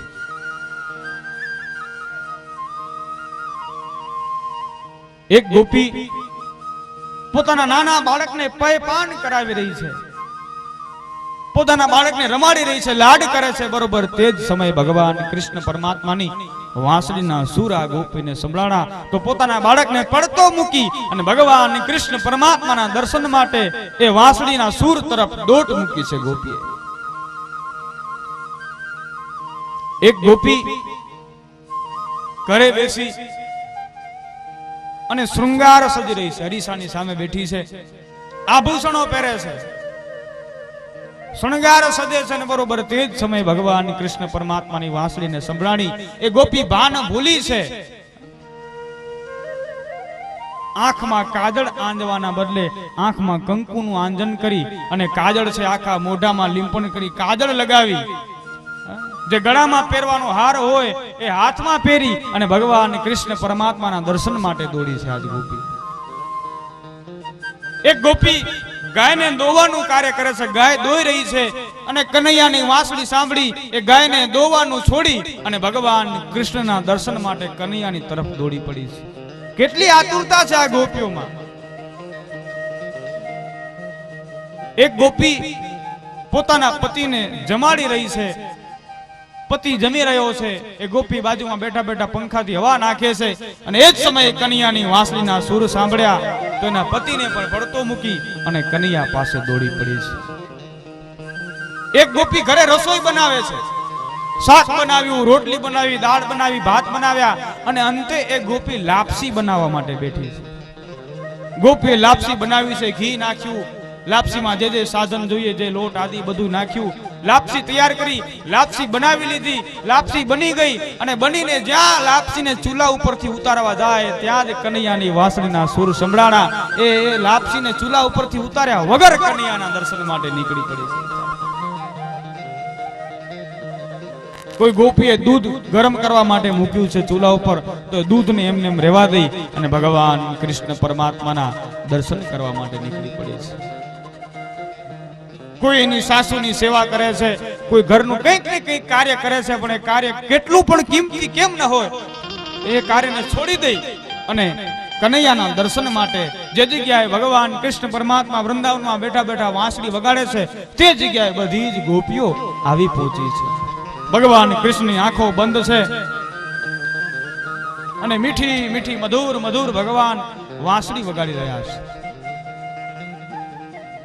ગોપીઓ સામે આવી અને ઊભી રહી ગઈ છે. ભગવાન કૃષ્ણની વાંસળીને ગોપીઓ સાંભળે છે. એ વાંસળી સાંભળતા જ એનું મસ્તક છે, એનું મન ડોલવા લાગ્યું છે. ભગવાન કૃષ્ણને ખબર પડી છે કે ગોપીઓ આવી છે. ભગવાને આંખો ખોલી છે અને ગોપીઓને પૂછા કરી છે. ગોપીઓનું સ્વાગત કર્યું છે. સ્વાગતમ ભો મહાભાગા પ્રિયમ કિમ કરવાણી વહ વ્રજસ્યાનામયમ કશ્ચિદ દુત્રાત્રમનકારણા. ભગવાને ગોપીઓનું સ્વાગત કર્યું છે. આંખ ખોલતાની સાથે જ ગોપીઓના દર્શન થયા. ભગવાન કહે આવો ગોપીઓ, એ મહાભાગ્યશાળી તમારું સ્વાગત છે. સ્વાગતમ ભો મહાભાગા પ્રિયમ કિમ કરવાણી વહ. તમે બધા કને શા માટે આવ્યા છો? ભગવાને પૂછા કરી છે. ભગવાને જેમ કહ્યું કે તમે કને શા માટે આવ્યા છે, ગોપીઓના મનમાં જે ભગવાન કૃષ્ણને મળવાનો જે હરખ હતો એ હરસ સમી ગયો છે. સેજ ગોપીઓ નિરાશ થઈ છે. ગોપીઓને એમ હતું ભગવાન કૃષ્ણ અમને જોઈ રાજી થશે, અમારું સ્વાગત કરશે, અમારો સ્વીકાર કરશે. પણ આજે ભગવાને પૂછા કરી ગોપીઓ તમે શા માટે આવી છો? આ વનરી વનરાઈઓ જોવા માટે આવી છો? આ શરદ ઋતુમાં જે વનરી વનરાઈઓ ખીલી છે, જે પ્રકૃતિ ખીલી છે, એ પ્રકૃતિના દર્શન માટે તમે અહીં કને આવ્યો છો? એ ગોપીઓ, એ પ્રકૃતિના તમે દર્શન કરી લીધા હોય તો એ દર્શન કરી અને જલ્દીથી તમારે તમારા ઘરે જવું જોઈએ. કારણ કે સ્ત્રીઓએ બહુ મોડે સુધી બહાર રહેવું ન જોઈએ. એ શાસ્ત્રના નિયમોની વિરુદ્ધ છે. એ ગોપીઓ, તમે જાઓ, તમારા ઘરે જાઓ. તમારા ઘરવાળા બધા સભ્યો ચિંતાતુર થયા હશે. તમારા ઘરના બધા સભ્યો ચિંતા કરતા હશે. તમારા પતિ, તમારા બાળકો, એમનું તમે સેવન કરો. ગોપીઓ રડવા લાગી છે ભગવાન કૃષ્ણના આવા શબ્દો સાંભળીને. અરે ભગવાન, તમે જે વાંસળી વગાડીને અમને બોલાવો છો, જ્યારે હવે અમે તમારી પાસે આવ્યા છીએ ત્યારે તમે અમારો તિરસ્કાર કરો છો. હે પરમાત્મા, હે કનૈયા, અમારું સર્વસ્વ આપ જ છો. સર્વે સર્વા તમે છો. અમે અમારું સમગ્ર જીવન તમને સોંપી દીધું. ત્વમેવ માતા ચ પિતા ત્વમેવ, ત્વમેવ બંધુશ્ચ સખા ત્વમેવ, ત્વમેવ વિદ્યા દ્રવિડમ ત્વમેવ, ત્વમેવ સર્વ મમ દેવ દેવ. એ પરમાત્મા, અમારું સર્વસ્વ તમે જ છો. આપના સિવાય અમારો કોઈ આશ્રય સ્થાન નથી. એ ભગવાન, આપ સિવાય અમે ક્યાંય જઈ નહીં શકીએ.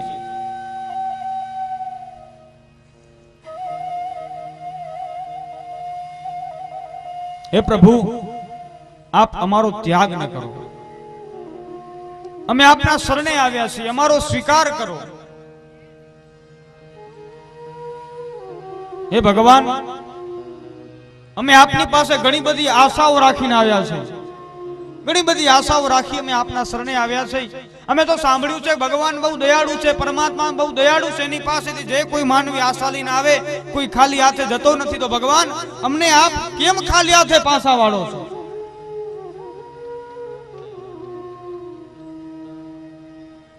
એ ભગવાન, આપને લઈ અમારા મનમાં ઘણી બધી આશાઓ બંધાયેલ છે. એ બધી આશાઓને તમે પરિપૂર્ણ કરો. એ ભગવાન, અમે હવે ઘરે પરત નહીં જઈ શકીએ. અને ઘરે જઈને પણ કરીએ પણ શું? ઘરે અમે જઈએ, કોઈ કાર્યમાં અમારું મન લાગતું નથી. કારણ કે અમારું મન તમે હરી લીધું છે. એ ભગવાન, અમારું મન તો તમારી પાસે છે. અમારા હાથ પગ તમે હરી લીધા છે. 24 કલાક તમારું જ સ્મરણ થાય છે, જેના લીધે ઘરમાં પણ અમારું ધ્યાન રહેતું નથી. ભગવાન, અમે ઘરે નહીં જઈએ. અને તમારે જો મારે ઘરે પાછા મોકલવા હોય તો અમારું મન જે તમારી પાસે છે, એ મન તમે અમને પાછું આપી દો.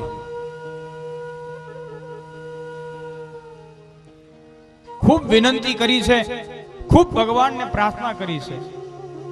અને ભગવાને ખૂબ ગોપીઓની કસોટી કરી છે. પરમાત્મા એમ ના એમ કોઈ જીવનો સ્વીકાર કરતા નથી. પ્રથમ કસોટીમાં પાર થવું પડે. ભગવાન પરીક્ષા કરે છે. આપણે કોઈ માટલું લેવા જઈએ ને, પાણી પીવા માટેનું માટલું લેવા જોઈએ, કોઈ કુંભારના ઘરે, કુંભારના દુકાને માટલું લેવા માટે જાય એટલે આપણે માટલાને કેટલો બધો ચેક કરીએ, કેટલો બધો ચેક કરીએ, એમાં ટકોરા મારીએ, માટલું કેવું છે. માટલું આખે આખું આપણે ચેક કરી લઈને માટલા પાસે સેજ જે કાંઠું હોય, એ કાંઠામાં સેજ તિરાડ કે કાણું હશે ને તોય આપણે એ માટલું લેશું નહીં. નહીં તો આપણે કાંઠા સુધી ક્યાં પાણી ભરવું છે? કાંઠા સુધી કોઈ પાણી ભરતું નહીં, પણ કાંઠામાં એ સેજ કાણું હશે ને તોય આપણે માટલું લેતા નથી. કેટલી બધી પરીક્ષા લઈ માટલાની, કેટલી બધી ટકોર કરીએ, તો પરમાત્મા આપણું આ માટલું એમને એમ કેમ લઈ લે? એ પણ પરીક્ષા લે છે, કસોટી.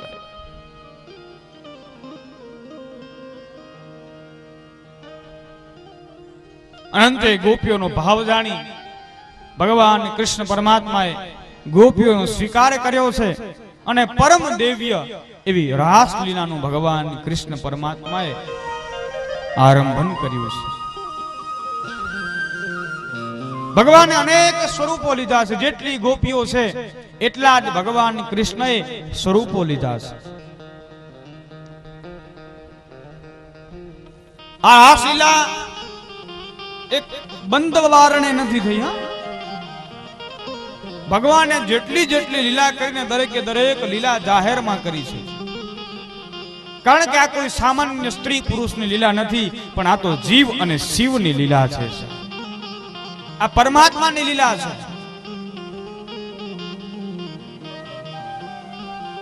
ગોપી અને કૃષ્ણ પરમાત્માનું મિલન થયું છે. જીવ અને શિવ એક બન્યા છે. આત્મા અને પરમાત્માનું મિલન આ રાસ લીલા દરમિયાન થયું છે. ભગવાનની આ રાસલીલામાં સંગીત, સાહિત્ય અને કલા ત્રણેયનો સમન્વય છે. આ રાસલીલા એ ખુલ્લા મેદાનમાં થઈ છે. અનેક પ્રકારના દેવતાઓ, ઋષિ મુનિઓ, સિદ્ધો, સંતો ભગવાનની આ રાસલીલાના દર્શન કરવા માટે આવ્યા છે. પિતામહ બ્રહ્માજી પણ આ રાસલીલાના દર્શન કરવા માટે આવ્યા છે. ભગવાને આ રાસલીલા દ્વારા કામને માર્યો છે. બ્રહ્માજી ભગવાનની આ દિવ્ય રાસલીલાના દર્શન કરે. હજારો ગોપીઓ, હજારો ભગવાન કૃષ્ણ પરમાત્મા. બ્રહ્માજી આ જોયું એટલે બ્રહ્માજીના મનમાં મોહ જાગ્યો છે કે અખિલ બ્રહ્માંડનો માલિક અને પરમાત્મા આ સામાન્ય સ્ત્રીઓ સાથે રાસલીલા રમે છે. આ યોગ્ય ન કહેવાય. બ્રહ્માજીના મનમાં એક વહેમ ઉત્પન્ન થયો કે આ સાચે ભગવાન હશે, આવું કાર્ય કરે છે. મોહ જાગ્યો છે બ્રહ્માજીના મનમાં. પણ ભગવાન તો અંતર્યામી છે. બ્રહ્માજીના મનની વાત પરમાત્મા જાણી ગયા છે અને ભગવાને એવી લીલા આરંભી કે એમાં હજારો ગોપીઓ અને હજારો કૃષ્ણ દેખાઈ રહ્યા છે. એમાં જેટલી જેટલી ગોપીઓ હતી એ બધી જ ગોપીઓ અદ્રશ્ય થઈ ગઈ અને દરેકે દરેક ગોપીઓની જગ્યાએ ભગવાન કૃષ્ણ પરમાત્મા છે પોતાના બીજા સ્વરૂપે આવી ઉભા રહી ગયા. અને આજે રાસલીલામાં જ્યાં જોઈએ ત્યાં કનૈયાના દર્શન થાય છે. ચારે કોર કનૈયો, કનૈયો, કનૈયો, એક કનૈયો દેખાય છે. બ્રહ્માજી વિસ્મય પામ્યા. ઓહો, ભગવાનને થયું હજી થોડી લીલા કરું. ભગવાને જે કનૈયો દેખાતો હતો એ કનૈયાને દેખાડવાનું બંધ કર્યું અને બધી ગોપીઓ દેખાવા માંડી. ભગવાને પોતાનું સ્વરૂપ અદ્રશ્ય કર્યું. પોતે પણ ગોપીના સ્વરૂપે માત્ર ને માત્ર સ્ત્રીઓ આ રાસલીલામાં દેખાય છે. આ તો સાહેબ અદ્વૈતની લીલા છે. અને કોણ પામી શકે? પૂર્ણ અવતાર છે. બ્રહ્માજીનો મોહ દૂર થયો છે. ભગવાન પાસે ક્ષમા યાચના કરી છે. પુનઃ ભગવાને રાસલીલાનું આરંભન કર્યું. બધા દેવતાઓ રાસલીલાના દર્શન માટે આવ્યા છે. દેવર્ષિ નારદ મુનિ પણ રાસલીલાના દર્શને આવે છે. ભગવાનની આ રાસલીલા જોઈ નારદજી અત્યંત ભાવ વિભોર બન્યા છે. ભગવાનને વિનંતી કરી છે, પ્રાર્થના કરી છે કે પ્રભુ મને પણ આપની આ રાસલીલામાં સ્થાન આપો. નારદજીને પણ આ રાસલીલામાં પ્રવેશવાની ઈચ્છા થઈ છે. નારદજી જે જગ્યાએ રાસલીલા થઈ રહી છે, જેવા તે જગ્યાએ રાસલીલાના મંડળમાં જવા પ્રયત્ન કરે ત્યાં જે સખી પહેરેદારો છે રાસલીલાના, એ પહેરેદારોએ નારદજીને અટકાવ્યા છે કે તમને આ રાસલીલામાં પ્રવેશ નહીં મળે. નારદજી રડવા લાગ્યા છે કે મારે ભગવાનની રાસલીલામાં જવું છે, મારે રાસલીલાના દર્શન કરવા છે, મારે રાસલીલાનો લાહવો લેવો છે. નારદજી રડવા લાગ્યા છે. રાસલીલામાં જવું હોય તો ભગવાન કૃષ્ણની નહીં પણ રાધાજીની પ્રસન્નતા પ્રાપ્ત કરવી પડે, રાધાની આજ્ઞા મેળવવી પડે. નારદજી જાપ ચાલુ કર્યો છે. રાધે રાધે રાધે રાધે રાધે કરી નારદજી આજે રડવા લાગ્યા છે. જગદંબા રાધાએ નારદજીનો અવાજ સાંભળ્યો છે. નારદજી પાસે આવ્યા છે. કહ્યું છે બેટા શું છે? બોલે માં મારે રાસલીલામાં આવવું છે. રાધાજી કહે જાઓ સામે રાધા કુંડમાં જઈ સ્નાન કરી આવો. નારદજી રાધા કુંડમાં સ્નાન કરવા માટે ગયા છે. નારદજી જેવી રાધા કુંડમાં ડૂબકી મારી એટલે નારદજીના જેટલા વિકારો હતા એ બધા જ વિકારો દૂર થયા. નારદજી આજે નારદી બન્યા છે.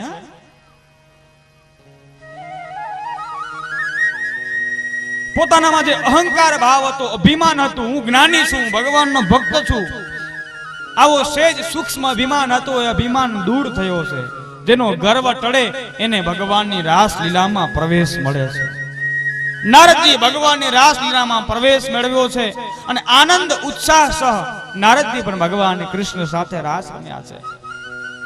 ભગવાન ભોળાનાથ પણ આ રાસલીલામાં આવ્યા છે. એક બાર શ્રી ભોલે ભંડારી બનકર બ્રિજ કી નારી વૃંદાવન આ ગયે, વૃંદાવન આ ગયે. ભગવાન મહાદેવ પણ ગોપીનું રૂપ લઈ માં પાર્વતીજીની સાથે આ દિવ્ય રાસલીલામાં આવ્યા છે. અદ્ભુત રાસલીલા છે ભગવાનની. 5 અધ્યાયોમાં શુક સુખદેવજી પરીક્ષિત રાજા સમક્ષ રાસલીલાનું વર્ણન કરે. મહારાસ થયો છે.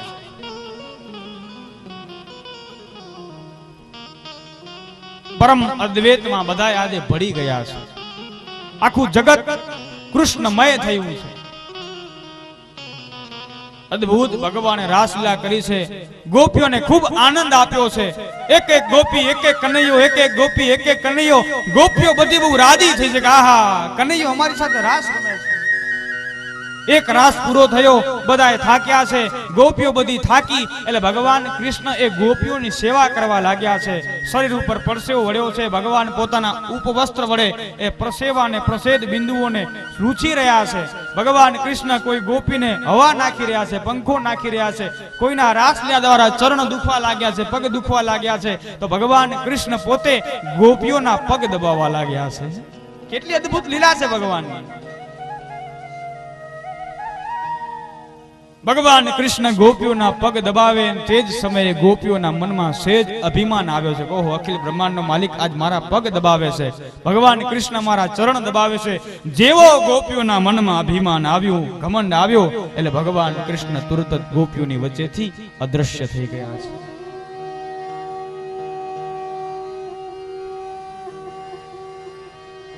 જીવમાં અહંકાર ભાવ આવશે, અભિમાનપણું આવશે, એટલે પરમાત્મા ત્યાંથી વિદાય લઈ લેશે.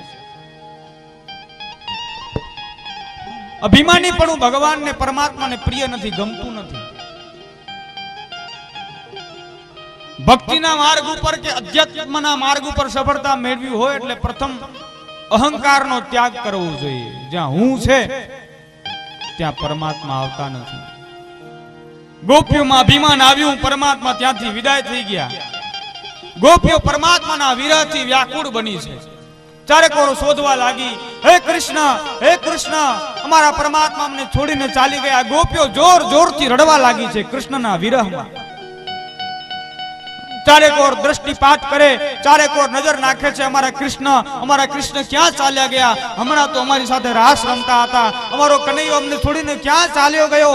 કનૈયા, કનૈયા, કનૈયા. ચારેકોર આજ ગોપીઓ ભગવાન કૃષ્ણને શોધવા લાગી છે.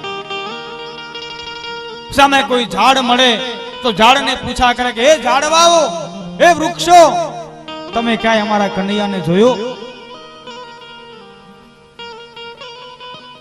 આવો જ વિરહ એક સમયે ભગવાન રામને, જ્યારે રાવણ સીતાજીનું હરણ કરી ગયો તે સમયે ભગવાને પણ આથી સુંદર લીલા કરેલી.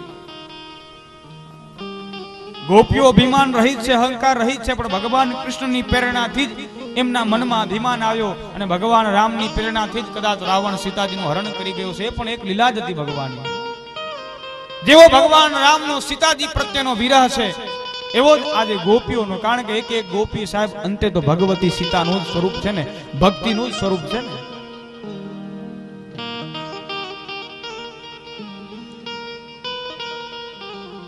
ભગવાન રામ જેવી રીતે ઝાડવા પાંદડાને પૂછા કરે, જંગલના પ્રાણીઓને પૂછા કરે કે મારી સીતાને ક્યાંય જોઈ, એવી જ રીતે આજ ગોપીઓ પણ ઝાડવે પાંદડે પૂછા કરે છે કે મારા કનૈયાને ક્યાંય જોયો?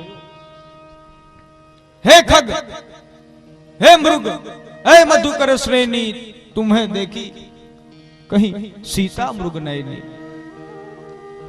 આજ ગોપીઓ પણ એ જ ભાવ સાથે ભગવાન કૃષ્ણ કનૈયાને શોધે છે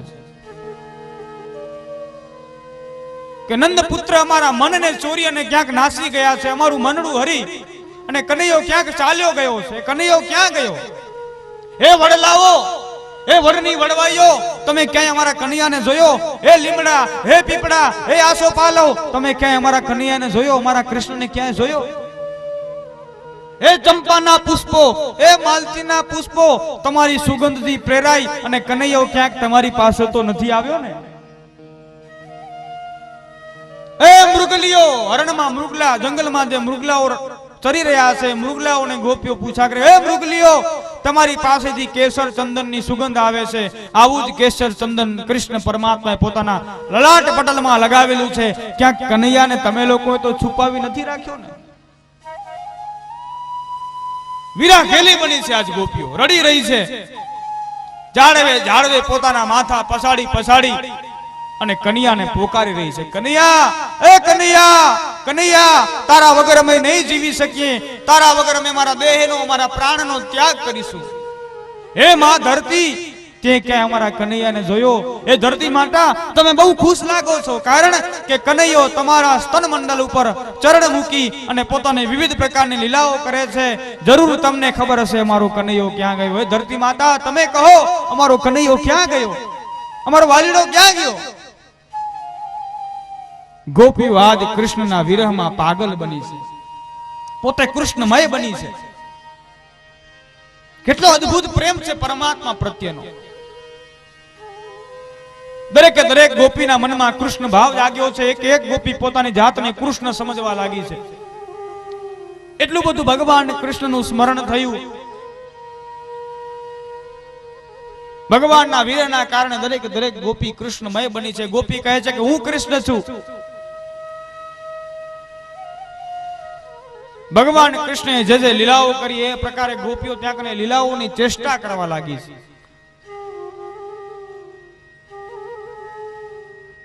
કોઈ ગોપી કૃષ્ણ બની કંસને મારે, કોઈ ગોપી કૃષ્ણ બની પુત્રાનું પયપાન કરે, કોઈ ગોપી કૃષ્ણ બની સક્ષાસુરને મારે, કોઈ ગોપી કૃષ્ણ બની તૃણાવતને મારે છે, કોઈ ગોપી કૃષ્ણ બની અને કાલ્ય નાગની ફરણા ઉપર નૃત્ય કરે છે, કોઈ ગોપી વાંસળી વગાડે છે, કોઈ ગોપી ગાયોની સેવા કરે છે, કોઈ ગોપી માખણ ખાવા લાગી છે, માખણ ખાવાની ચેષ્ટા કરવા લાગી છે કૃષ્ણના વિરહમાં. ગોપીઓ આવી રીતે વિરહ ગલી બની છે. બરોબર તે જ સમયે જમીનમાં ભગવાન કૃષ્ણ પરમાત્માના પદ ચિહ્નો ગોપીઓ જોયા છે. એ પદ ચિહ્નોની સાથે અન્ય એક ગોપીના પણ પદ ચિહ્નો એમણે જોયા છે. આ પદ ચિહ્ન એ રાધાજીના પગના ચિહ્નો છે. ઘણા લોકો કહે ભાગવતમાં રાધાજીની ક્યાંય વાત નથી, રાધાજીની ક્યાંય કથા નથી, પણ આ રાસલીલામાં બતાવ્યું છે કે ગોપીઓની વચ્ચેથી ભગવાન કૃષ્ણ જ્યારે અદ્રશ્ય થયા ત્યારે એક ગોપીને એમની સાથે લઈ ગયેલા. એ ગોપી બીજી કોઈ નહીં પણ જગદંબા પરાંબા ભગવતી રાધા પોતે છે. મહારાણી રાધા છે. રાધાજીના મનમાં વિચાર આવ્યો કે અન્ય ગોપીઓનો ભગવાને ત્યાગ કર્યો છે, પરમાત્મા મને પ્રાપ્ત કરશે તો આ ગોપીઓનું શું? ભગવાન આ ગોપીઓનો ત્યાગ કરશે તો આ ગોપીઓ કેવી રીતે જીવન જીવશે? ભગવતી રાધાના મનમાં આવો વિચાર આવ્યો. એટલે જગદંબા રાધાએ પણ લીલા કરી છે. એમના મનમાં પણ સેજ સૂક્ષ્મ અભિમાનપણું દેખાયું છે. ભગવાન કૃષ્ણએ રાધાજીનો પણ ત્યાગ કરી ત્યાંથી અન્ય સ્થળે ગયા છે. પેલી ગોપીઓ શોધતી શોધતી ભગવતી રાધા પાસે આવ્યા છે.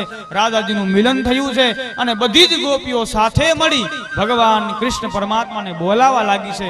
અને શ્રીમદ ભાગવતમાં અતિ સુંદર એવું ગોપી ગીતનું વર્ણન કર્યું છે. ભગવાન કૃષ્ણના પરોપકારને યાદ કરી અને ભગવાન કૃષ્ણનું ગીત એ ગોપીઓ ગાવા લાગી છે.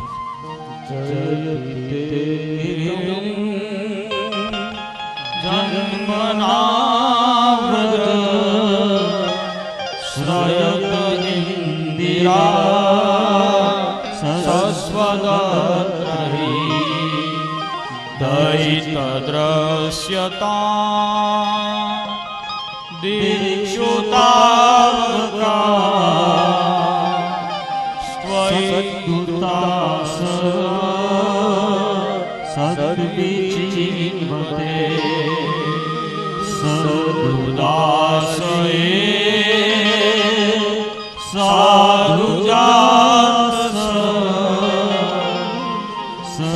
સરસિદ્ધોદર શ્રીમુસાંગ્રસા સુરતનાથ તે સુલ્કદાસિકા વરદનિંધતો નેહકી જયતિ તેધિકં જન્મનાવ્રત શ્રયત ઇન્દિરા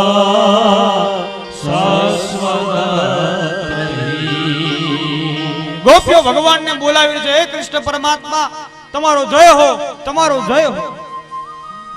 ભગવાનની આતરનાદની ગોપીઓનો આવો ભાવ જાણી પરમાત્મા પ્રસન્ન થયા છે અને ગોપીઓની વચ્ચેથી જ ભગવાન કૃષ્ણ પરમાત્મા પ્રગટ રહ્યા છે. બોલે ભક્ત વત્સલ ભગવાન.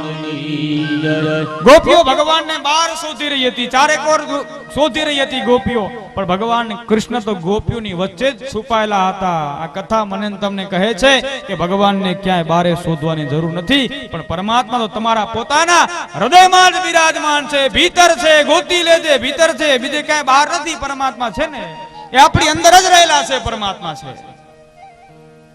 ગોતી લેજે, ગોતી લેજે, ભીતર છે, ક્યાંય બહાર નથી. સૌની સુણે તો તારી કા ન સુણે, કે તારા અંતરનો ઈ નાદ નથી. બધાની સાંભળે છે પરમાત્મા, આપણી કેમ નથી સાંભળતો? જરા વિચાર કરીએ. પરમાત્મા આપણી અંદર રહેલો છે મહારાજ. જીવ માત્રમાં પરમાત્મા રહેલો છે. કોઈ જીવ પ્રત્યે તમે દ્વેષ ભાવ રાખશો તો પરમાત્મા રાજી થશે નહીં. જીવ માત્રમાં પરમાત્મા છે. કોઈનો વિરોધ કરી, કોઈનો તિરસ્કાર કરી, કોઈને અપમાનિત કરીએ તો પરમાત્મા એમાં રાજી થતા નથી. આખે આખું જગત એ બ્રહ્મમય છે. અણુ અણુમાં, કણ કણમાં પરમાત્માનો વાસ છે. આખે આખા જગતને આપણે સન્માન આપીએ તો એ જ સાચી પરમાત્માની પૂજા થયેલી રહેશે. બોલે ભક્ત વત્સલ ભગવાન કી જય. નથી બોલતા કોઈ? નિંદર આવી ગઈ શું? આ કથા દાસની સાંભળીને બધાને નિંદર નથી આવી ગઈ ને કોઈને? બોલે ભક્ત વત્સલ ભગવાન કી. ભગવાન ગોપીઓની વચ્ચેથી પ્રગટ થયા અને આનંદ ઉત્સાહ સહ ભગવાન વિવિધ પ્રકારની ક્રીડાઓ કરી અને ગોપીઓની સાથે રાસ રમ્યા છે. આ રાસલીલાને કથાનું ફળ બતાવ્યું છે કે જે કોઈ માનવી આ રાસ પંચાધ્યાયની કથા સાંભળશે ને એ વાસનાને જીતશે. કામ એને હેરાન નહીં કરી શકે. વાસનાનો નાશ થાય છે ભગવાનની આ કથા સાંભળવાથી.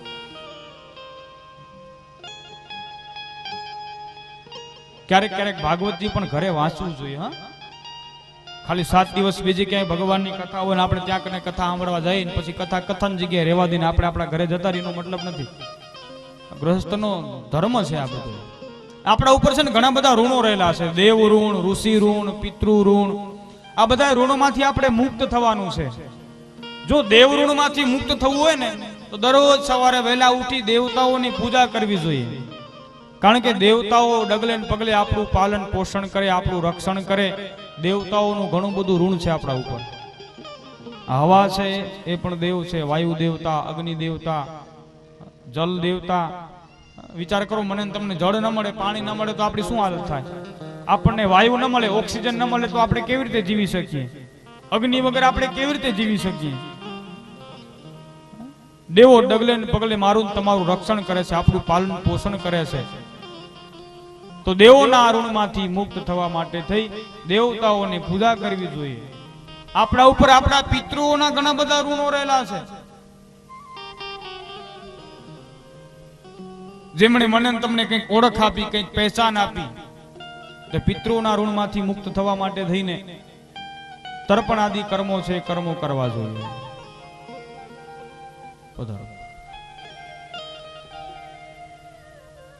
જેથી કરી આપણે આપણા પિતૃઓના ઋણમાંથી મુક્તિ મળે. અને ઋષિઓનું આપણા ઉપર ઋણ છે. ઋષિઓએ આપણા માટે આ બધા ગ્રંથો, શાસ્ત્રો છે, શાસ્ત્રોની રચના કરી છે. તો આપણે દિવસ દરમિયાન જેટલો ટાઈમ સમય મળે એટલા સમય દરમિયાન 10 મિનિટ, 15 મિનિટ કે અડધો કલાક આવા સદગ્રંથો છે એ સદગ્રંથોને વાંચવા જોઈએ. વાંચી સમજી અને એને જીવનમાં ઉતારવાનો પ્રયત્ન કરવો જોઈએ, જેથી કરી આપણે ઋષિઓના ઋણમાંથી મુક્ત થઈએ. તો એ કથા બતાવી છે, રાસ પંચાધ્યાયની કથા સુખદેવજીએ પરીક્ષિત રાજાને બતાવી છે. ત્યારબાદ નંદરાયની અજગરથી મુક્તિ કરાવી, શંખચૂડ આદિ દેવતાઓને માર્યા છે. ગોપીઓનું યુગલ ગીત બતાવ્યું છે કે ભગવાન કૃષ્ણ જ્યારે વૃંદાવનમાં ગાયો ચરાવવા માટે જાય ત્યારે ઘરે બેઠા બેઠા ગોપીઓ ભગવાન કૃષ્ણના નામનું સ્મરણ કરે છે. ગોપીઓ બધી ભેગી થઈ ઘરે ઘરે જઈ ગોપીઓ એક ગોપી બીજી ગોપીને બોલાવે. બધી જ ગોપીઓ એક જગ્યાએ એક સ્થળે ભેગી થઈ અને ભગવાન કૃષ્ણના ગીતો ગાય છે. કનૈયો અતારે વૃંદાવનમાં હશે, ગાયો ચરાવતો હશે, વાંસળી વગાડતો હશે, કનૈયો જમ્યો હશે કે નહીં જમ્યો, આવી બધી વાતો એ બધી ગોપીઓ કરે છે. બે ગોપીઓનો સંવાદ બતાવ્યો છે. આજ ગોપીઓનું કર્મ છે કે ઘરે ઘરે જઈ અને ભગવાન કૃષ્ણ પરમાત્માની ભક્તિનો આ ગોપીઓ પ્રચાર કરે છે. ગૃહે ગૃહે ગોપવધૂ કદંબા સર્વે મિલિત્વા સમવાપ્ય યોગમ પુણ્યાની નામાની પઠંતિ નિત્યમ ગોવિંદ દામોદર માધવેતિ. હવે અદ્ભુત કથાઓ બતાવી છે. અરિષ્ટાસુર દૈત્યનો ભગવાને વધ કર્યો છે. ભગવાન કૃષ્ણ વિચાર કરે કે જેના માટે અવતરણ થયું છે હવે કંસનો સમય પાકી ગયો છે. ભગવાન કૃષ્ણે લીલા કરી છે, નારદજીને પ્રેરણા કરી છે. નારદજીનું આગમન કંસની મથુરા નગરીમાં થાય. નારદજી કંસને કહે કે તને મારવા વાળો કૃષ્ણ છે, દેવકીનું 8મું સંતાન કૃષ્ણ છે. વસુદેવે આ રીતે કૃષ્ણને ગોકુળમાં મૂકેલા. આ બધી વાત નારદજીએ કંસને કરી છે. એટલે પછી કંસે પધારો બાપુ પધારો.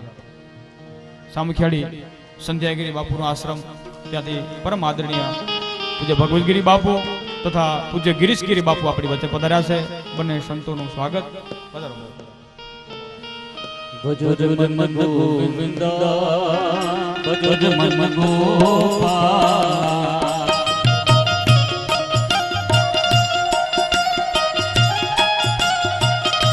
ભજો મન ગોવિંદા ભજો મન ગોપાલ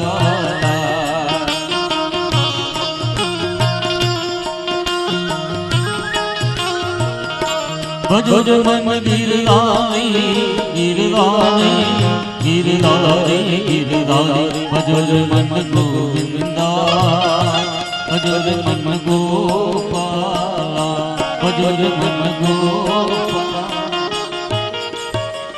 બોલે ભક્ત વત્સલ ભગવાન.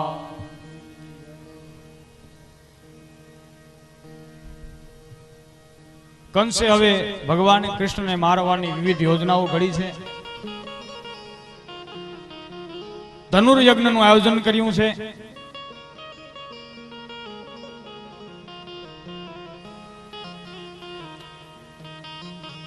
કઈ રીતે ભગવાન કૃષ્ણને મારવા એ બધું આયોજન કંસે ઘડી રાખ્યું છે. વિવિધ રાક્ષસોને મોકલ્યા છે પણ બધાનો ભગવાનને ઉદ્ધાર કર્યો છે. કૃષ્ણને મથુરામાં બોલાવો, કુલ્યાપીડ હાથી પાસેથી તેને કચડાવી નાખો.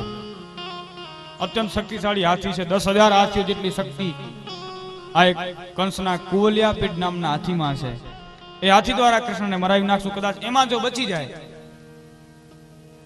તો ચારુણ અને મુષ્ટિક નામના જે મલ્લો છે શક્તિશાળી, એની સાથે યુદ્ધ કરાવી બલરામ અને કૃષ્ણને મારી નાખવામાં આવે. આવી બધી યોજનાઓ કંસે ઘડી છે.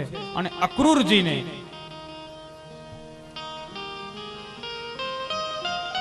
ગોકુળમાં મોકલ્યા છે ભગવાન કૃષ્ણને લેવા માટે થઈ. મથુરાથી અક્રૂરજીનો રથ રવાના થયો. પ્રાતઃકાલે અક્રૂરજીએ પ્રયાણ કર્યું છે. સંધ્યાનો સમય થતાના સમયની સાથે અક્રૂરજીએ એ ગોકુળમાં પ્રવેશ કર્યો છે. અદ્ભુત દ્રશ્ય છે. ગોકુળિયું ગામ કેને કહેવાય અહીં કને વર્ણન છે ભાગવતમાં. સંધ્યાનો સમય છે. અક્રૂરજીનો રથ ગોકુળમાં પ્રવેશ પામે. ગાયોને ચરી અને પાછા આવવાનો સમય થયો છે. ગાયો આગળ ગઈ છે, પાછળ પાછળ અક્રૂરજીનો રથ આવે છે. ગાયોના આગળ ચાલવાથી જે ધૂળ ઉડે છે, ગાયોના પગની ખરી દ્વારા જે ચાલવાથી એ ઝીણી ઝીણી રજ છે, રજ ઉડી રહી છે. ગાયોના પગના પગલાના નિશાન થયા છે. અક્રૂરજીનો રથ પાછળ પાછળ આવે. ગોકુળમાં પ્રવેશ કર્યો. ગામના છોરે થોડાક વૃદ્ધો બેઠા છે. સત્સંગની વાતો ચાલે. એક બાજુ ગામમાં ઠાકોરજીનું મંદિર છે. મંદિરના ઓટલે વૃદ્ધ માતાઓ બેઠી છે, ભગવાનનું કીર્તન કરે છે. ગોવાળિયાઓના નાના નાના બાળકો છે એ ગોકુળમાં રમી રહ્યા છે, ક્રીડા કરી રહ્યા છે, ખેલ ક્રીડા કરે છે. દૂધ દહીંની ધારાઓ વહેવા લાગી છે. સંધ્યાનો સમય છે. ગાયો દોવાનો સમય થયો. ઘરે ઘરે ગાય છે. જેથી ઘરે ઘરે ગાય હશે ને તેથી સાહેબ ઘરે ઘરે ગાય હશે ને તેથી ગામડે ગામડે ગોકુળનું નિર્માણ થઈ જશે. ઘરે ઘરે ગાય ગાય સતયુગનું નિર્માણ કરે છે.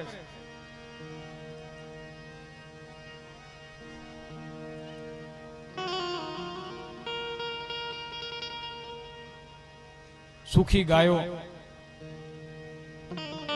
સતયુગનું નિર્માણ કરે. ગાય દોવાનો સમય છે, ગાયો દોવાતી હોય, વાસણમાં દૂધ પડતું હોય, એનો અવાજ આવે છે. ગાયોના ભાંભરવાનો, વાસણાના ભાંભરવાનો મધુર અવાજ આવે છે. કોયલડીઓ, મોરલાઓ, આ બધા પક્ષીઓ બોલી રહ્યા છે. ગુરુજી પ્રવેશ કર્યો. ભગવાન કૃષ્ણના દર્શન થયા છે. ગૌશાળામાંથી ગાયોની સેવા કરી ભગવાન કૃષ્ણ બહાર આવી રહ્યા છે. તે જ સમયે અક્રૂરજીને ભગવાન કૃષ્ણના દર્શન થયા છે. ભગવાન કૃષ્ણે પીતાંબર ધારણ કર્યું છે અને બલરામ ભૈયાએ નીલાંબર ધારણ કર્યું છે. અક્રૂરજી સાષ્ટાંગ દંડવત પ્રણામ કર્યા છે. મિલન થયું છે. ભગવાન કૃષ્ણ સાથે અક્રૂરજી નંદ બાબાના મહેલમાં પ્રવેશ કરે. નંદ બાબાએ સ્વાગત કર્યું છે, ઉચિત સન્માન આપ્યું છે અક્રૂરજીને. અક્રૂરજી વાત કરી છે, મથુરામાં ધનુર્યાગનું આયોજન છે, હું કૃષ્ણ અને બલરામને લેવા આવ્યો છું અને આપ બધા વ્રજવાસીઓને પણ તે યજ્ઞમાં સંમલિત થવાનું હાર્દિક આમંત્રણ છે. આમંત્રણ દેવા માટે હું આવ્યો છું. આખા વ્રજમાં